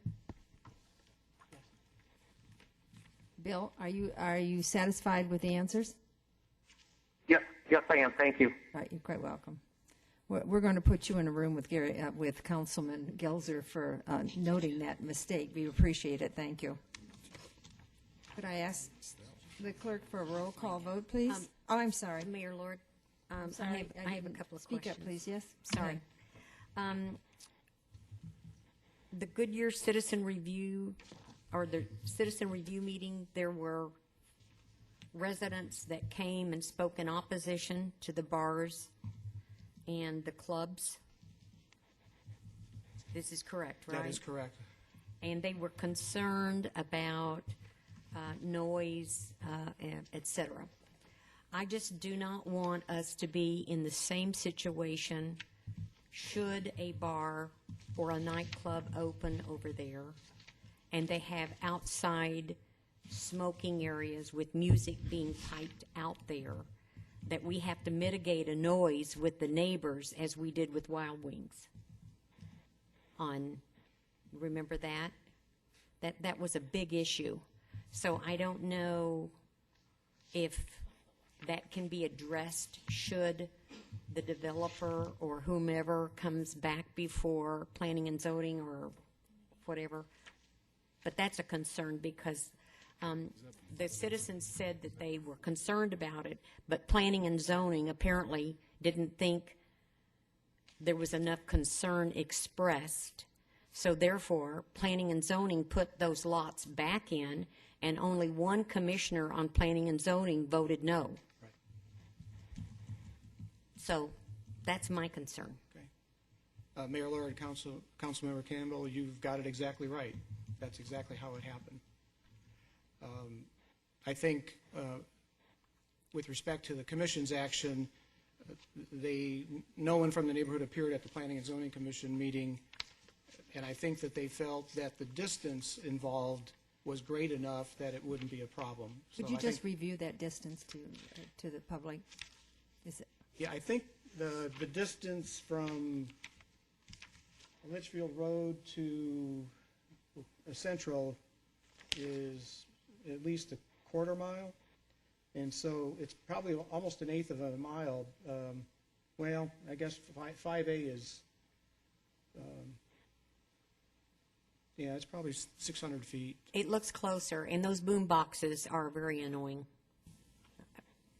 I mean, you know, it could potentially be an issue, and it's something that we need to be aware of, because if we approve this and say it's okay for the bars and the nightclubs to go in, you're going to have a different set of criteria going on. No, 5B is in the... Mayor, is Lord, in the Councilor exclusion. Campbell, I mean, you are... I just want to make you are sure that correct in your those assessment citizens' and- voices were heard. Now, Right. apparently, we're not listening, or they didn't listen.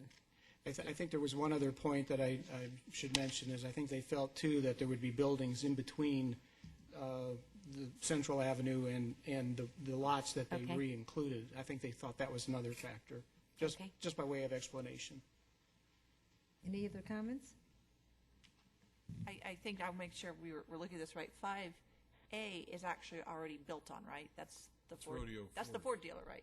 Yes. That's correct. So the next possible place a restaurant bar could be would be way over on 4. So that actually is even more of a buffer.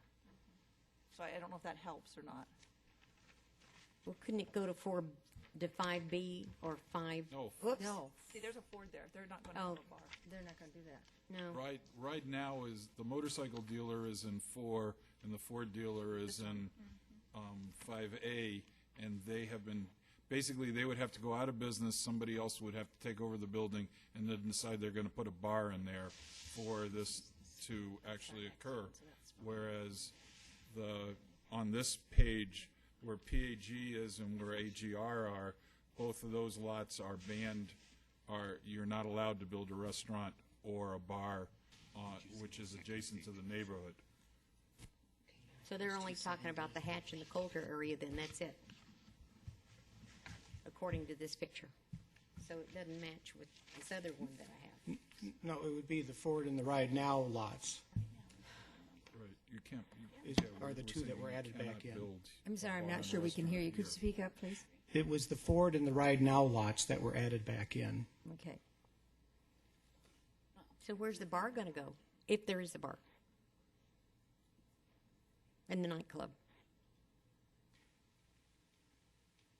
Well, Mayor Lord, Councilor Campbell, as Councilmember Gilzer was pointing out, that the Ford dealership would basically go out of business, would have to go out of business, and then. Well, then some it's a other- moot point. Then there can't be a bar there, and there can't be a bar.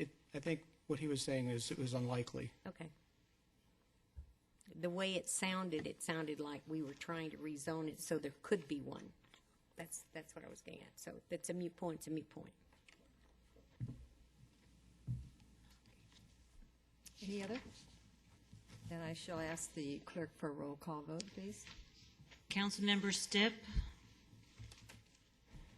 Mr. Stipp? Aye. Vice Mayor Osborne, Aye. Councilmember Pizzillo, Aye. Councilmember Loretano, Aye. Councilmember Campbell, Councilmember Gilzer, Aye. Mayor Lord, Aye. passes 7-0.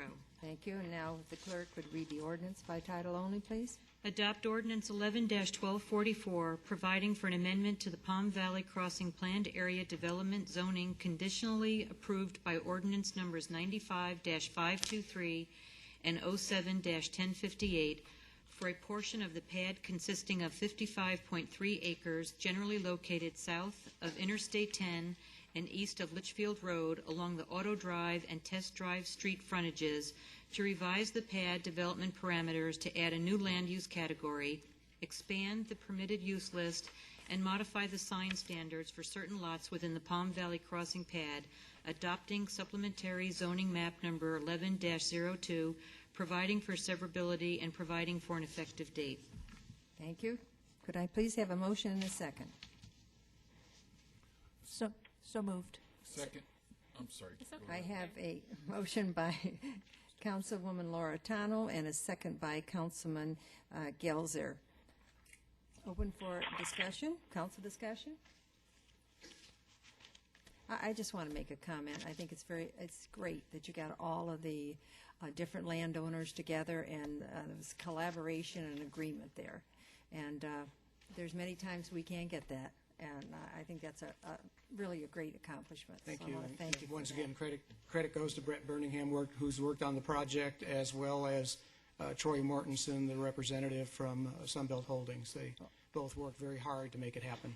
Well, we want to make sure that they get these compliments from us, okay? Thank you. So I'll ask the clerk for roll call, please. Vice Mayor Osborne, Aye. Councilmember Pizzillo, Aye. Councilmember Loretano, Aye. Councilmember Campbell, Councilmember Gelzer, Aye. Councilmember Stipp, Aye. Mayor Lord. Aye. Passes 7-0. Thank you. Next item is E, amend the Palm Valley 303 final planned area development to revise the restrictions on the roll-up doors facing public roadways. Presentation by Mr. Schmidt. Okay, Mayor and Council, this is the last of the zoning items tonight. As As you noted, this is a PAD amendment for the Palm Valley 303 planned area development, only just for phases 1 and phases 2. And they're both located just south of Camelback Drive Road along the 303 alignment, as you can see in the aerial photograph. The Palm Valley 303 development plan was approved several years ago, and it included a mixture of industrial and commercial, flex office, industrial, light industrial, warehouse distribution. This area is impacted by the overflight area of Luke Air Force Base, not only the noise contour, but also the accident potential zone. So industrial use or industrial uses are generally considered a low occupancy type of use and are appropriate within those areas to minimize risk and exposure. As part of the development parameters for the project, the PAD contains specific language that said that the building should be constructed in a manner so that roll-up doors did not face the 303, Indian School Road, Cotton Lane, or Camelback. When it was originally envisioned, the properties that would have are likely to be developed with cross-dock warehouses would be oriented more in an east-west direction, as you can see on this conceptual development plan. And in fact, that is what is anticipated. However, what has come about is that there's an emerging trend in the industrial development business where instead of the cross docks being with the doors on either side of the building and the product coming in one side and going out the other side, there's a trend in the industry now where the warehouses actually do intake on the end of the building, and then they use the rest of the building for distribution out the side doors. And so in order for this property to be competitive in that market, it was necessary to reconsider that standard and that requirement. So in working with the developer, we were able to come up with a kind of a compromise, if you will, to allow at least a portion of the end of the building to be developed with incoming freight doors, but as long as the doors are, efforts are made to screen the doors either with berming or fencing and a minimum of 2 continuous rows of 24-inch box trees. So it's not abandoning the idea that we want those frontages to be attractive, but it's trying to work with the development community to come up with a way to make it happen. So the PAD amendment is specifically that it would allow the possibility of roll-up doors to be located on the ends of the building, provided it doesn't exceed more than 50% of the narrow end of the building, and additional screening is provided pursuant to the standards that are listed in the PAD amendment. So that pretty much summarizes the proposal before you tonight.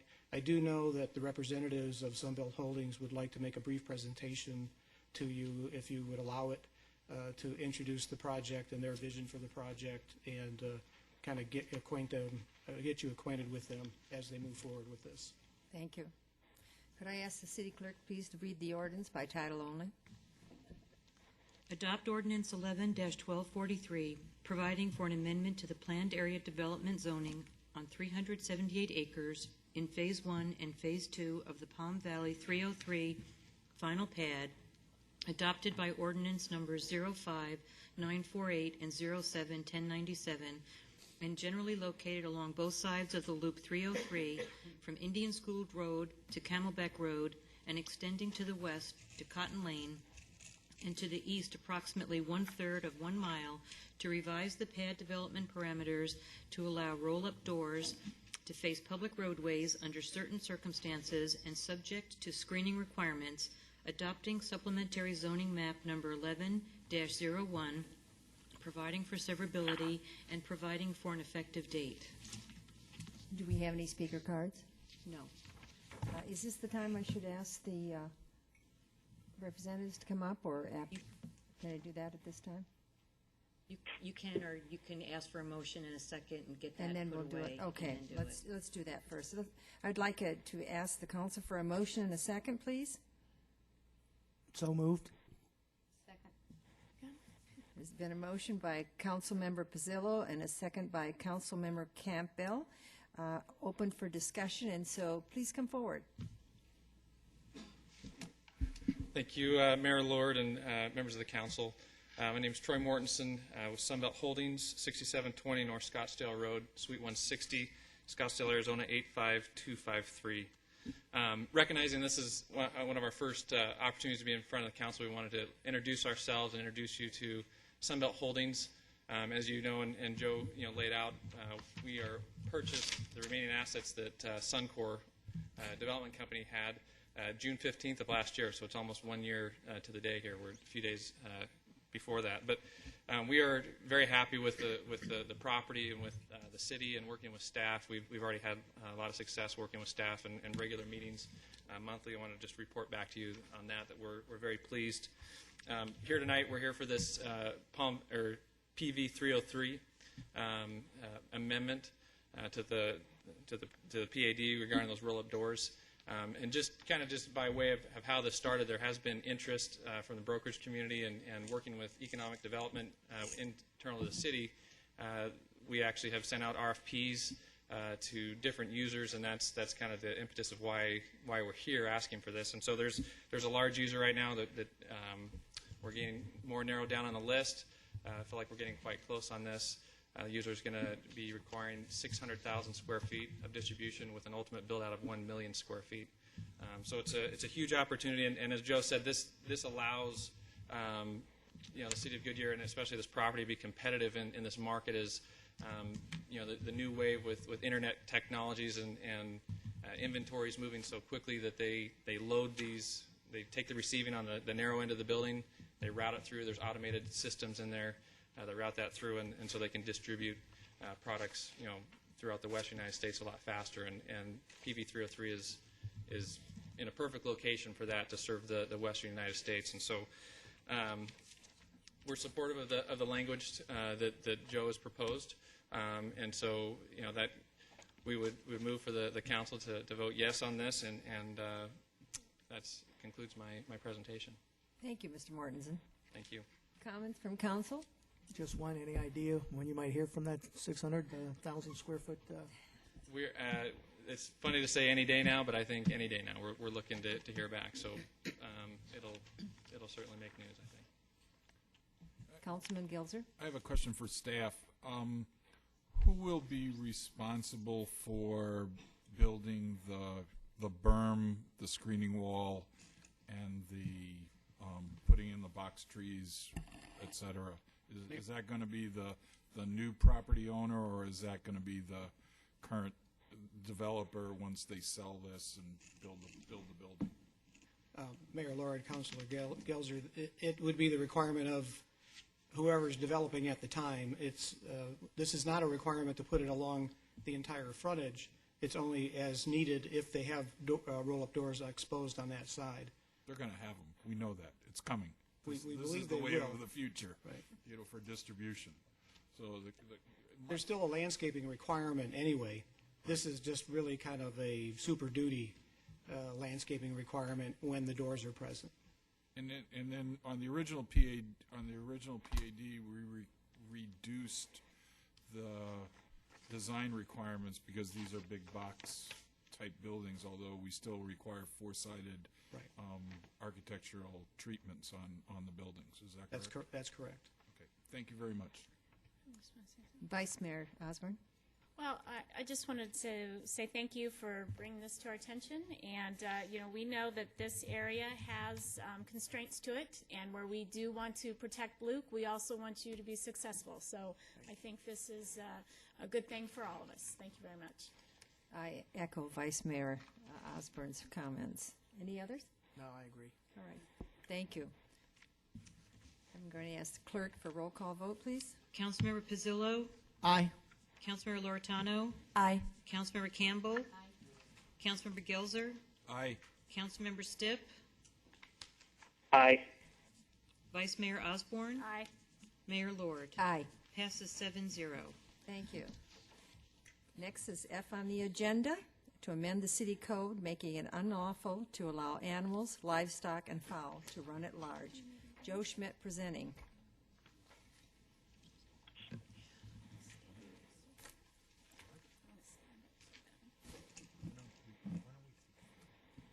If it pleases the council, I won't go through the PowerPoint presentation again from the work session unless you feel it would be a benefit to it. I'm looking to the Anyone council. watching? Is that fine? Okay. Fine. Go ahead, Mr. Schmidt. Okay. Basically, what you have before you tonight is a proposed amendment to Chapter 7 of the Goodyear City Code, making it unlawful to allow animals, livestock, and fowl to run at large. Once again, there is a resolution, 11-1442, which you will be asked to adopt first, declaring the change as a public record, and then followed by ordinance 11-1247, which would implement the change and make it part of the city code. As I mentioned in the work session meeting, we had encountered some complaints in the past with respect to animals at large, and we had started working on an ordinance to address it. We found that the current ordinance was lacking in that it only addressed dogs and pot-bellied pigs. So it basically, with the exception of those animals, it was not unlawful to have other animals run at large. So the ordinance is being proposed to close that gap in the ordinance, in the city code, and provide the ability to cite, either through criminal or civil penalties, an owner of an animal that is allowed to run at large. The proposed ordinance was expedited due to the fact that we had experienced a recent increase in the number of accidents of vehicles striking livestock in the Rainbow Valley area. And the map that's on the screen right now shows you the dates and the locations where those accidents have occurred. The proposed ordinance would apply to all of the city limits from Camelback Road all the way down 4 miles south of State Route 238. It does not specifically require animals to be fenced in, but it does require the owner not to allow the animal to trespass on the property of others, and basically would shift the responsibility for damage caused by livestock from property owner to animal owner. As I noted in the work session, we have heard some opposition to the proposed ordinance from the Arizona Cattlemen's Association and at least one of the two ranchers in the area that with the below allotment, which is the darkened area, and continuing across where the city limits are shown. You can't see the below allotment there, but it basically is everything within this red line.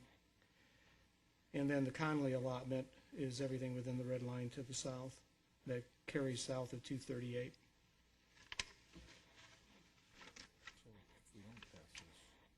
The council basically tonight has several options. You can adopt the ordinance as proposed with the proposed emergency clause, which would make it effective immediately upon adoption. You could adopt it without the emergency clause, which would make it effective 30 days after adoption. Or you could postpone action on the proposed ordinance to a future meeting, or you could adopt the proposed ordinance with other changes as to its applicability or implementation timeline. So that concludes my presentation. If you have any questions, I'd be happy to try to address them. Thank you. Could I ask the city clerk, please, to read this resolution by title only?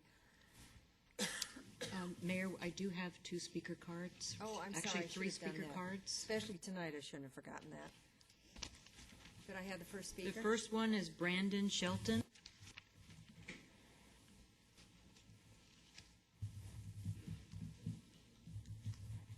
Mayor, Council, I'd just like to come and speak today.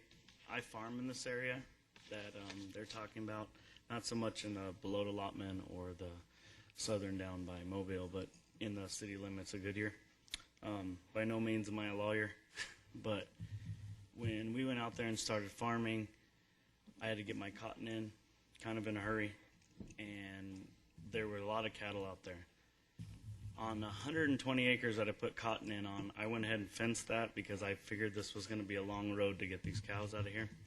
Just to fence that 120 acres cost me $20,000. And I heard earlier that the whole reason we're out there doing this is the price of commodities. Commodity prices are up. Everybody can see that by reading the paper, but they're not up that much.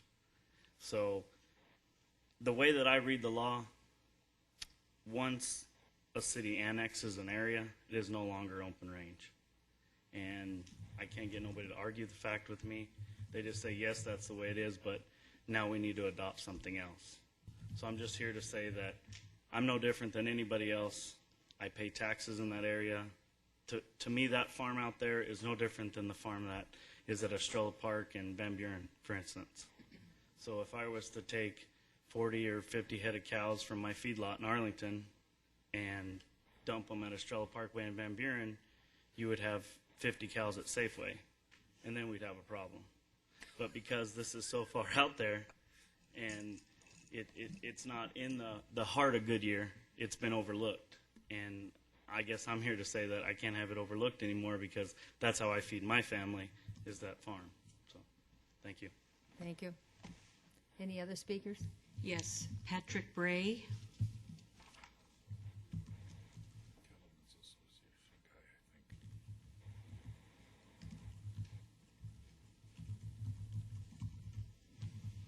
Good evening, Mayor and Councilmen and women. Appreciate you having me up here today. I'm the Executive Vice President for the Arizona Cattle Growers Association. We deal with open range across the state quite frequently, and we deal with it on a case-to-case basis. I think the City of Goodyear is in a very unique case because they do have two working allotments that are surrounded, or the city is in the middle of those two allotments. And so what we're here to ask you today is that the council postpone any action on this particular ordinance until we have time to work with both allottees of the BLM. We will work with any of the landowners. I have already spoken with a farmer. I made a call to BLM today. We'd like to get the state land opinion on their grazing leases that are tied to this BLM allotment. And just let us work to a solution that will solve the problem with the neighbors down there and also address the public safety problem around on Rainbow Valley Road. We think that currently passing the ordinance as is will not make that road any safer. It might put liability on somebody, but I think that even the way the ordinance is written, that can be fought in court. And so I think that let us work towards a solution with all the people that are interested with this problem, and then let us come back to you with that solution to solve that problem, and then we can work towards, I think, a better policy, and so that we don't affect these working ranches around the city of Goodyear. Thank And you. with that, I'd be happy to answer any questions. Are there any questions? Yes. I have a question, and this kind of came up, and I don't know a lot about grazing or cows or what attracts them to what. I don't know if you were sitting during our work session, if you were present, but is there something that could be done to mitigate this problem? You said working with the landowners. I mean, is there, maybe not for the owners to put up fencing, but is there something that you can use as a deterrent to keep the cows in the grazing areas? I don't know. Yes, Mayor, Lord, Councilwoman, I think that a lot of times when we deal with open range issues, the best solution we have, first of all, is get on the ground and figure out where these cattle are coming across, what the actual problem is, if it's fencing. One of the things that I've already done is I've contacted the Bureau of Land Management. One of the federal acts that we have under the Taylor Grazing Act is that their range price that they pay for grazing their cattle, a portion of that comes back in range betterment funds. I'm looking at that currently to see if there's opportunity to buy some fencing for that area. Fencing for anybody nowadays for grazing areas or even to fence out the farm is roughly anywhere from $12,000 to $17,000 a mile.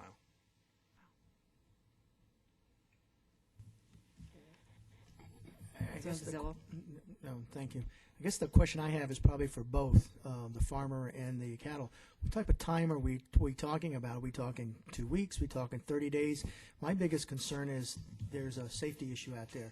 And, even to entertain, postponing this, I don't want to make make it worse out there from a safety standpoint. So the question I have is, is this something that you can get together, with your counterpart in 30 days, 20 days? I don't want something that's dragging on 6 months, or you kind of get my drift there. Mayor, Lord, Councilman, as the association, we're willing to work as fast as the city would like us.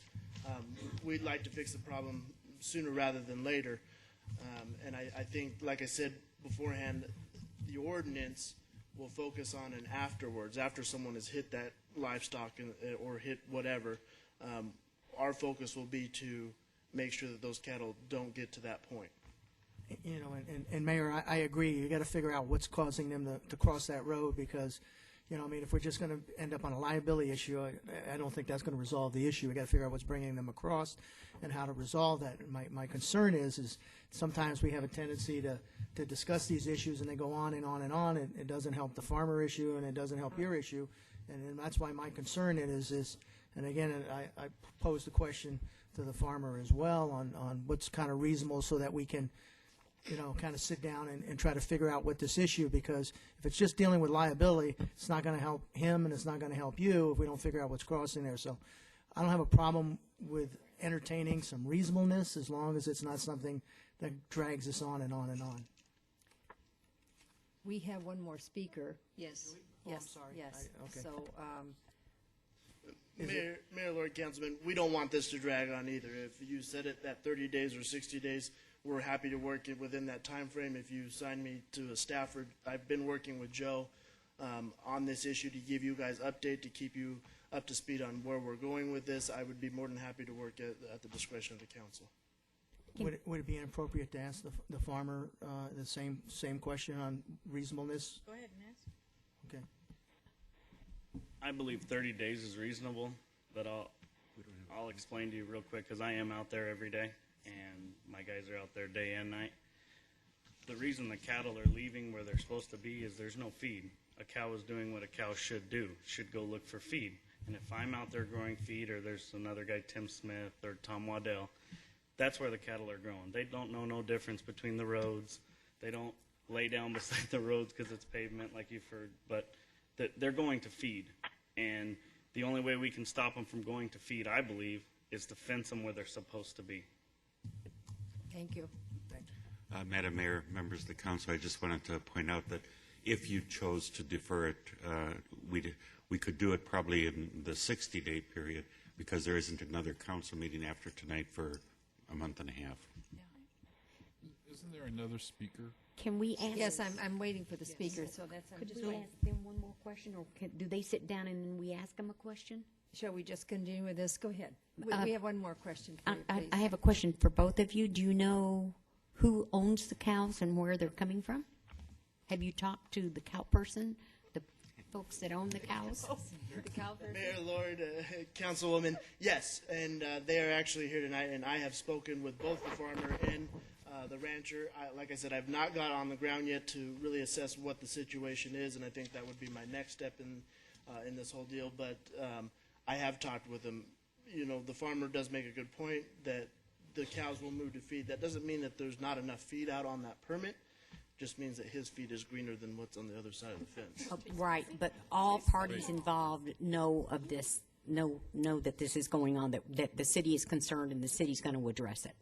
Am I correct? Mayor, Lord, Councilwoman, the only one that I know that have not been alerted to this, three parties. One is that second lower allotment. I have not been in contact with the rancher that owns that permit, the BLM, or the State Land Department. Okay, thanks. I guess one of my disappointments is that it's been a year. We've had 10 dead cows or cattle, and now you're concerned. I mean, what happened in the meantime when the first 5 were destroyed? Did it not send any red flags for the cattleman industry that, hey, something's wrong here? Mayor, Lord, I only knew about this issue a couple weeks ago from the farmer himself, and then I only was alerted to the ordinance Thursday last week. So I was not aware that this was an issue. Otherwise, we like to get on top of these issues as quick as possible before it reaches this level. So is there something in the city that's a breakdown that we are not notifying, when cow is killed and laying No, roadside? we've notified everybody that's involved in this. Okay, so And they- we're sorry if they we were aware. neglected Tags on one them. cattlemen's association. but- Okay, barbecue. I just wanted to clarify that, make sure we were doing our job. Thank you. They just tagged. Yes. I don't know. And before they spoke, I don't know if it was in a work session or when Joe was speaking, but the last cow that was killed a few weeks ago, the cow was struck on the bridge. Okay, the Goodyear Police Department came out. I don't know who did it. Somebody then drug that cow up onto my property. Okay. So then, on top of, not only are these cows eating my crops, but now I got to get rid of the dead cow. Okay, so then I came in, and that's when I met with the, I don't know, vice city manager or whatever he is. Came in, met with him, Joe, everybody, and immediately there was somebody out there to remove that one cow. Now, I can't go around, I mean, there's 30 or 40 out there. I mean, if I went around to every one of them and brought it to, I mean, that would be my full-time job. That's true. Okay. If, like I said, once again, if this was happening at Safeway, I wouldn't be up here talking about this. Thank you. The last speaker is Tim Pearson.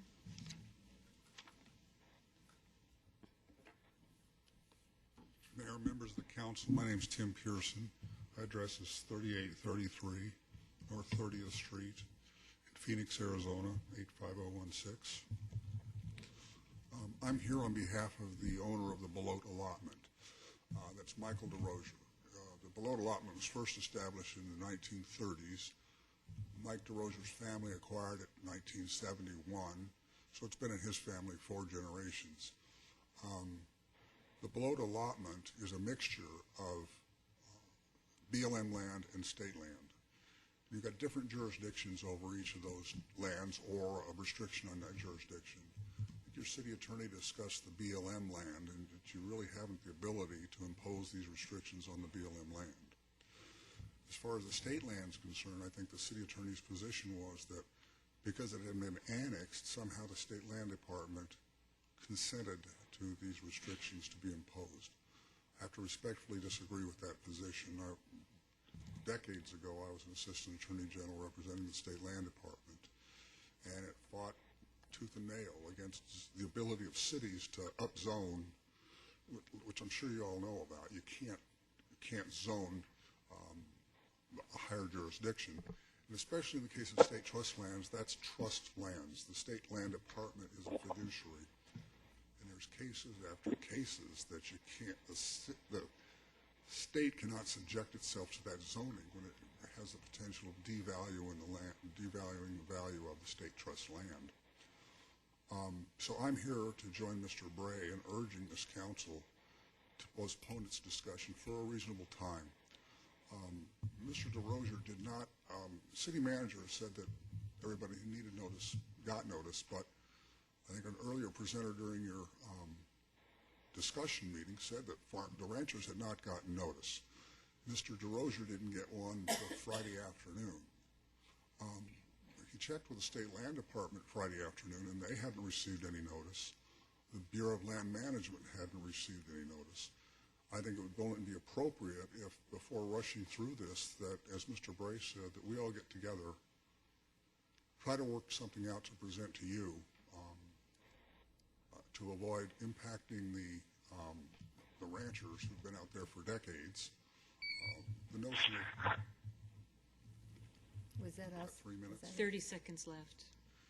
The notion of being able to ranch feasibly when you have to fence it at $12,000 to $15,000 a mile isn't feasible. If the land is being, if the farmers' lands are being impacted, as far as I know, a large portion of the farmland has been fenced by the farmers recently to protect against that trespass. Thank you very much for your input. We appreciate it.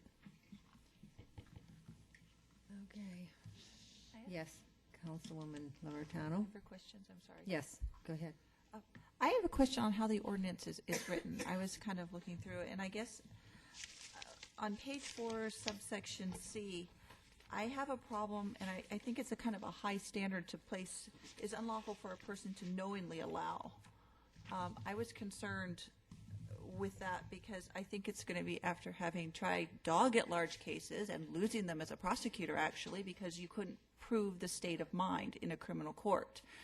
And I don't know if we could change that to negligently or recklessly, but I'd like to stay out of the intentional or knowingly, because I noticed that the first one we have recklessly, and I think that is if someone has a fence down and the cows escape and they should have known about it, rather than saying knowingly, because it's going to be almost, they're going to have to say, I knew my cow was going over to X field to eat X amount. So I would just be concerned if we could maybe look at that language, if we're going to continue it. Any other? Yes, I'd like to make a comment. I'm a city kid, and cows and horses are kind of foreign. Subway trains are more my speed, along with buses. But basically, we have a public safety problem, and we have an outdated ordinance. So my own personal feeling is, yes, I think we have some issues, and I could live with a continuance of this item. But I will tell the ranchers and the Cattlemen's Association that, one, this is a city. Two, the farmer did everything in his power to protect his green crop, and he's paying to irrigate it, and therefore I believe that he has some rights to deal with it. Third point I want to make is the state land department has been participating, and the city has paid for the PAD amendments and the planned use amendments for all of that area, and they have not contributed a nickel to the city for those evolutions. So, you know, they're signing in and saying, we'll take the benefits, but we're not going to participate in any risk. I find that eminently unfair. So where I stand on this is we will have an ordinance that will happen within the future because we have a public safety problem. And as the gentleman who farms so aptly put it, if we had cows running in the middle of the Safeway parking lot, there would be a lot more people standing here discussing this item than we would see that. I share the concerns of Councilwoman Loretano that we may have drafted this. It may need some revision and some work to do that, and maybe a postponement or continuance is in order. But come September, I think this thing is going to be part of the city code. Other comments, Councilwoman Campbell? I made a few comments during the work session and asked that some language be included, and I think we need to do that. I appreciate the Cattlemen's Association wanting to work with the parties involved. That's to facilitate coming up to a resolution. But I agree with Councilmember Pizzillo. I do not want it to drag on. If we were to postpone it, I would want to see something at our very next meeting. But we do have to have an ordinance. We've got to protect the public. One accident is one too many. Thank you. Anyone else? Vice Mayor Osborne? I just would say that I'm really in agreement with pretty much everybody else here that's spoken. And I am a long-time generational person in Arizona, and I can tell you, having family members that have been beef haulers and have been cattlemen, and I have children who are considered cowboys of themselves, and so I feel for the situation, but I'm one that safety has to come first, and I'm happy that you are all in agreement to discuss how you can tackle this issue, but I too would like to see that it come back by September, and that we can find a way to handle this. But, you know, it would be hypocritical of me to say safety is the key reason I don't want digital billboards, but I can allow cattle to run around on the road. So that would not be appropriate for me. So safety does come first, and where I do respect the industry of both of the farmer and of the cattle rancher, safety's got to come first. Thank you. Councilman Stipp? You know, I would be in support of a short postponement of this as well, to make sure that we've got everything covered. Typically, everything we do, we try to get our stakeholders involved in that, and sorry for the pun, but I think we owe that, but we also owe it that we do this very quickly, because public safety is the issue here. Any other comments? We have a consensus here, for postponement from every. Can you ask the legal people? Yes. Is this a You can just agree to postpone it till your August, when is it? 22nd. 22nd meeting, we'll bring it back. Do I need a motion for that, or do we? Have a motion since we've already started this, yes. All right, so. Mayor, I move that we move this item to our August 22nd meeting for action. Do I hear a second? Second. We've had a motion by Councilwoman Campbell and a second by Councilman Gelser for a postponement to the next meeting. So could I have a roll call on this? I think it's important. Yes. Okay. Councilmember Loretano? Aye. Councilmember Campbell? Aye. Councilmember Gelser? Aye. Councilmember Stipp? Aye. Vice Mayor Osborne? Aye. Councilmember Pizzillo? Aye. Mayor Lord? Aye. Passes 7-0. I would like to make one comment, if it's proper. I hope that in the meantime of these 2 months, that the cattlemen will seriously move forward to helping this farmer out, okay? I hope you're just not going to say, oh, we've got 30 days, you need to do something. And so either put some more green feed out there to keep them where you need to keep them, but I think you need to have some really cooperation together, okay? All right, thank you. Okay, we're on to item G, additional vacation days in lieu of a merit increase. And Jeannie Rudy? Say Ruddy or Rudy? I think it's Ruddy. It's Ruddy. Thank you. Good evening, Mayor Lord, Vice Mayor Osborne, and council members. Before you tonight is a COAC recommending that you approve up to 2 additional days of vacation for employees who received an annual performance appraisal in fiscal year 10-11. There's been discussion on this in a few work sessions, and I just want to reiterate that staff is recommending this for employees because over the past 3 years, they've worked extremely hard. They've accomplished many great things. They have done more with less. We want to say thank you to our employees by a way of offering 1 day of vacation for a successful performance appraisal last fiscal year and 2 days of vacation for employees who received an outstanding rating. As we stated in the COAC, there's no fiscal impact. There's no impact to the bottom line. It doesn't impact the budget.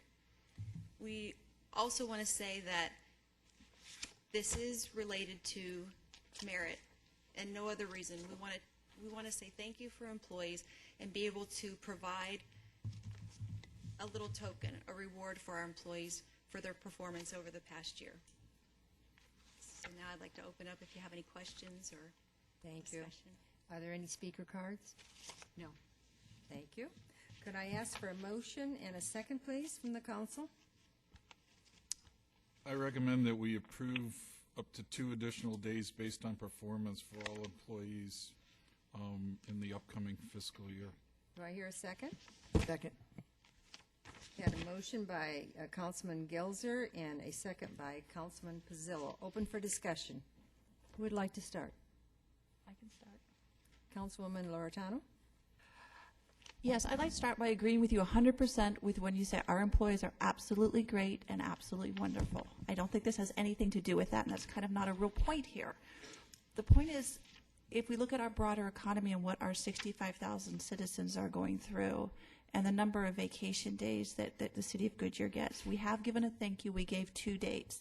And I have a concern. I have a concern at our broader economy. I mean, just this week, 2 days ago, job numbers came out. We're back up to 9.2% unemployment, and that's the actual reported unemployment, not the people who are actually either underemployed or not employed, and that's around 16%. Our economy only created 18,000 jobs in the United States last month. That's it. That's for the whole country. And I believe they said half of those were in Texas. And then this was a really scary statistic. 4.5 people for every job opening average in the United States, but they pointed out Arizona, there's 10. So when we look at that, we look at the unemployment, I don't think we set a good precedent for our citizens, especially when we sit there and we got a 0.5% emergency tax increase on our citizens, because there is a cost to this. I'm a business owner. If I tell my employees I'm going to pay you for a day off, there is a cost.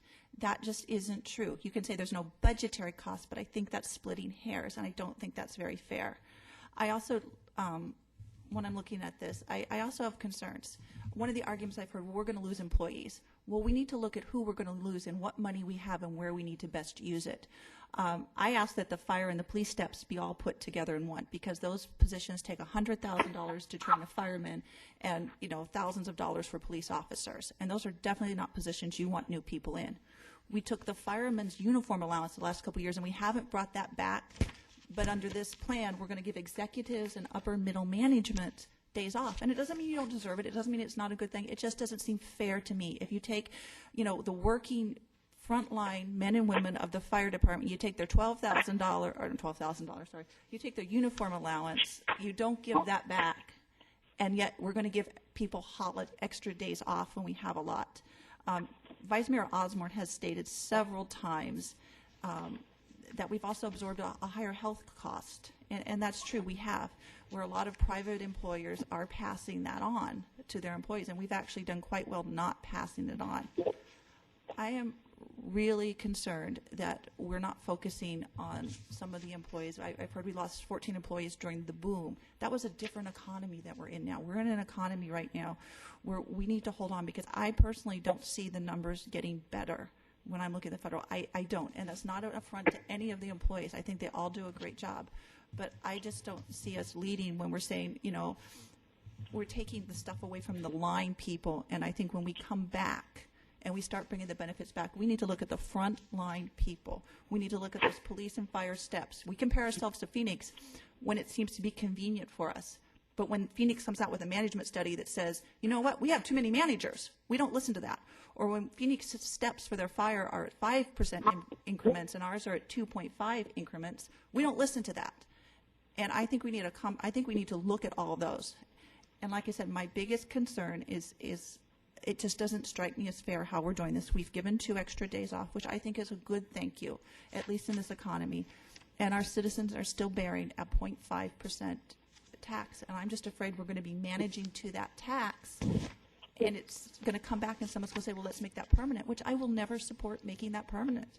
It's just not the right thing to do, and it's not right for this economy, and it's not going to grow jobs. So that's where I stand. You may agree to disagree with me, and I'm perfectly fine with that. And like I said, it's not a bad thing. I just don't see the fairness when you've taken the line stuff away from the line people and you haven't given that back. And it just seems a little disbalanced to me. So that's all I really have to say on that. Next. Councilman Pizzillo. Couple observations. I agree it's a tough economy out there, and I also agree that we need to work on reducing that 0.5 cent, sales tax. But I also think it's going to take, reality, 3, 4, 5 years to get there, because we need to do it in a responsible manner. It's going to take that long to wean it down. Also, even though our ballpark is a great amenity, I agree with that.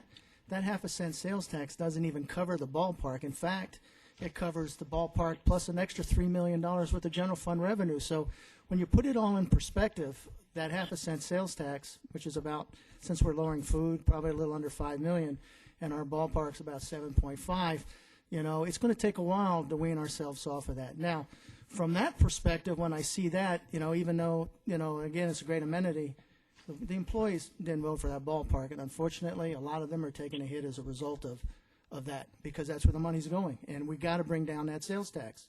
From my perspective, the last 3 years, you've had pay for performance with no pay. So in essence, every year they have a variety of goals and objectives they have to meet, and at the end, when they meet those goals, there's nothing. Now, I agree it's tough out there, the economy, look at the job market, it's back up to 9.2%. But I think offering an extra day if they meet those goals, again, this is the 4th year, is a way of saying thank you and to try to maintain morale, because to me, personally, I believe morale and productivity are interrelated. And I'd like to keep the good ones. I've worked for organizations in the past, and again, right now, it's tough out there. We're not going to lose a whole lot of people now. But when the floodgates open and the others are doing, I think we will. And I'd like to stay ahead of the curve. So from my perspective, I just have a different perspective. I think it's fair. If they meet their goals one day, we're not paying them money. We're giving them a day. And if they exceed the goals, a second day. Thank you. Anybody else? Yeah, I've got a comment. Yes, Mr. Stipp.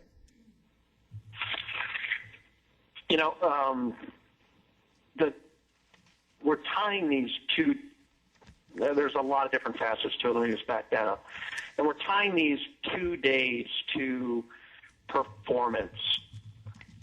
If they meet them, they get 1 day. If they've exceeded them, they get 2 days.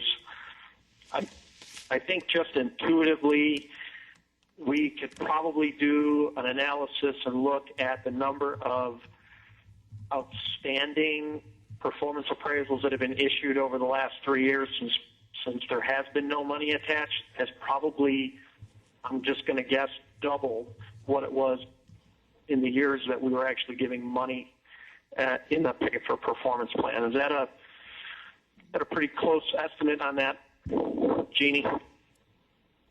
Bill, it's been pretty consistent over the last 3 years at about 66% outstanding, 33% successful, and we have about 1% that does not meet.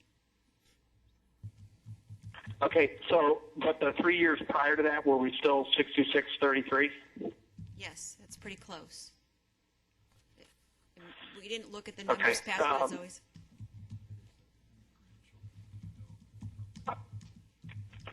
Where I'm going with that, I guess, is it's just, I don't know that our numbers are going to be accurate, and I unfortunately I agree both with Councilmember Loretano and Councilmember Pizzillo. It's tough. I'm leaning seriously with a thought of entertaining just one additional day for those that have met or exceeded their standard. And for the 1% that hasn't, I've already done the 2 days around the holidays. That would be a total of 3 if they've met their goals. I don't want to.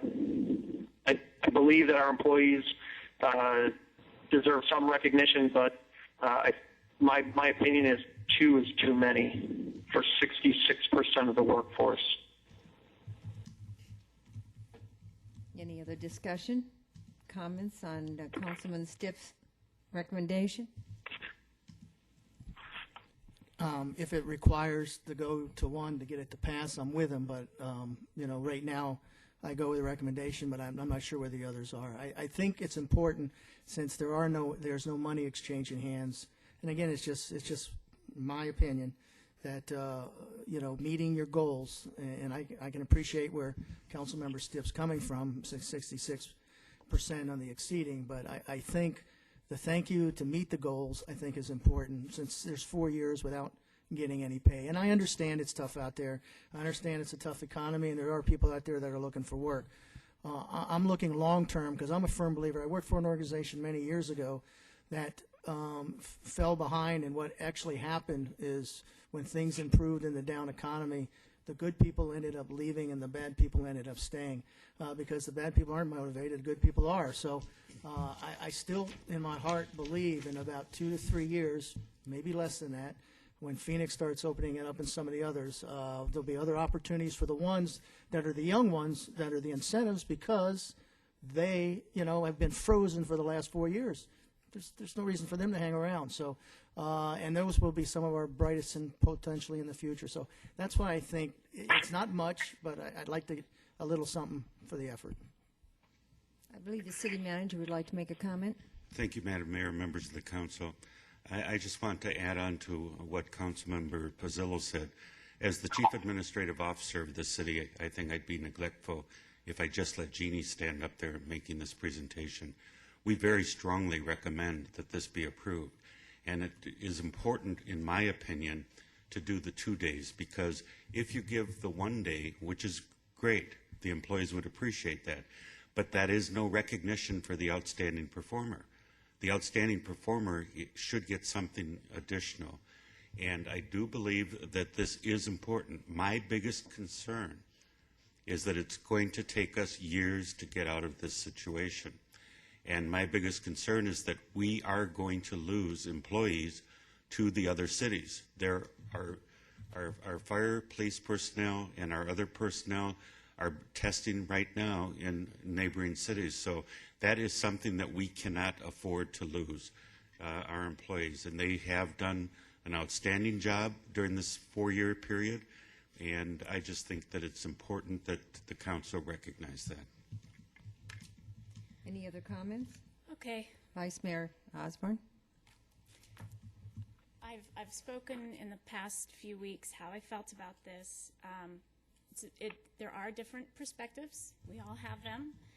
We all come from different areas, and I think that one thing we all agree upon is that we do feel that we have the best employees, and we recognize that. And even if it may be lip service that I'm giving, it is true from my heart, because I do believe that. But I also believe that we are taking the bites that we can absorb. And even though some may feel 2 more days, on top of the 2 we already said thank you and already recognized that our employees at the holiday times can be with their family and they'll be paid for it. We already said that. So now here's 2 additional days. And we're looking at the fact that this is not a corporation that goes for profit. This is government. And when I look at the scale, and yes, I can be blamed for having mentality that I own a small business, but that's true, and that's who I am, and I have longevity of my own employees, and I recognize what they do. However, when I see that when somebody comes to the city of Goodyear, and really it's not just city of Goodyear, it's all cities, and you start off with 37 paid days off, whether it's sick, vacation, holiday, you name it, that's a great deal of time. And I appreciate the fact that our city has a great benefits package. It's wonderful. And I guess that, you know what, maybe, I don't have that corporate world thought, but I see reality. And I know that the backbone of this nation are small businesses, and many of those small businesses don't have the same type of large benefit packages that government employees do. Now, I'm thankful that we were able to take care of a health insurance premium that has skyrocketed, and I'm thankful that we were giving 2 more days to our employees for the holidays. And I'm thankful that we have recognized that both fire and police are having issues. We want to be competitive, and we've recognized that, and we're trying to change that. But that's as far as I can go at this time, because we do have citizens that paid this bill, and they had a small bite themselves, and it was the food tax of coming down that 0.25%. But we're not done. And so this is as far as I can go, and this is just going to be one of those things that we'll disagree. And it's not anything against any of our employees, and I appreciate Mr. Fishbach's concern, and it's just something that, we'll agree to disagree. Thank you. Any other discussion? Then I think we'll call for a vote, and I would like a roll call vote on this, please. Okay. Councilmember Campbell? Aye. Councilmember Gilzer, Aye. Councilmember Stipp, No. Vice Mayor Osborne, Nay. Councilmember Pizzillo, Aye. Councilmember Loretano, No. Mayor Lord. Aye. Passes 4-3. Thank you. Well, here we are, huh? Now, the information items. Are we doing sanitation? Oh, we're going to do the sanitation. Madam Mayor, members of the City Council, I have two items to report on this evening. The sanitation rates, which are going to come back to you in September, but we are obligated to let the public know that we are considering increasing the rates. And I reviewed for you in the material that I provided to you in writing some of the past history of this, and I'll just reference several things. The city contracts with waste management services for sanitation services, and we've had this contract since 2006. The contract with waste management have always included annual increases. Previous 2006 waste management contract included annual adjustments both for inflation, as for inflation as outlined in the Consumer Price Index, and the current contract includes not only the CPI adjustments, but also a fuel adjustment charge. The Goodyear sanitation customers have not had a rate increase in the past few years, as the city's waste management costs per household are still lower than where they were prior to contract renegotiation. However, this year our costs are escalating with waste management, and passing the rate increase to the customers will result in a $1.37 increase in the city's overall rate for sanitation services. This increase is due to inflation and skyrocketing fuel costs. Disposal rates for the city are also increasing 2.4% in fiscal year 11 and 12, which impacts our bulk disposal program because bulk trash is also impacted by increasing fuel costs. So the proposal that we will be bringing back to you in September is that the total city rate will go from $22.80 to $24.17. The Arizona revised statutes require that we post any potential fee increase of this nature at least 60 days prior to the action being taken. 60 days from today is September 12th. So we will be posting a notification on the city's website in line with the state statutes. We will bring this issue back to the City Council for a work session in August and then the regular meeting in September. And then I also noted the state statute requiring the posting on the web for your information. Thank you. You're welcome. The second item I'd like to report on, just at last week's meeting, there was a question about the corrugate treatment plant and what happened with the rating of that at $800,000, and the city claims that it's only $400,000. On March 12th, 1998, Maricopa County Environmental Services Department issued an approval to construct to the owner at that time, which was Sun Chase Estrella Limited Partnership. Among other facility components, the authorization included 2 new traveling bridge filters to be constructed in the project to get the plant from 200,000 to the 800,000 gallons per day. This approval was issued on August 8th of 2000. We believe that the Maricopa County missed the fact that they erroneously rated the plant at 800,000 when the contractor did not install the second sand filter. That's why last week at the council meeting, or 2 weeks ago, the council approved the contract with Newland, where the Newland is being required to pay for the additional filter because it is not at the capacity of 800,000, and the city is making some minor adjustments to the plant, and that will produce an 800,000 gallon per day effluent. And so for that reason, that's why we did it, and I just wanted to let you know that. So, and I gave you this report via email earlier today, but since the question was asked publicly, I thought I would brief the council. I appreciate that, Manager Fishback. I actually encouraged him to repeat this evening because I wanted the citizens all to hear it. Any question on it? Okay, we're just about at the end of it, and I'd like comments from the council members of your activities. Who would like to be first?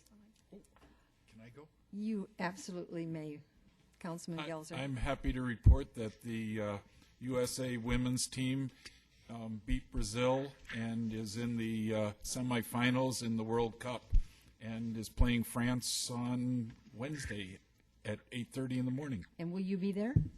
I'm sorry? Will you be there?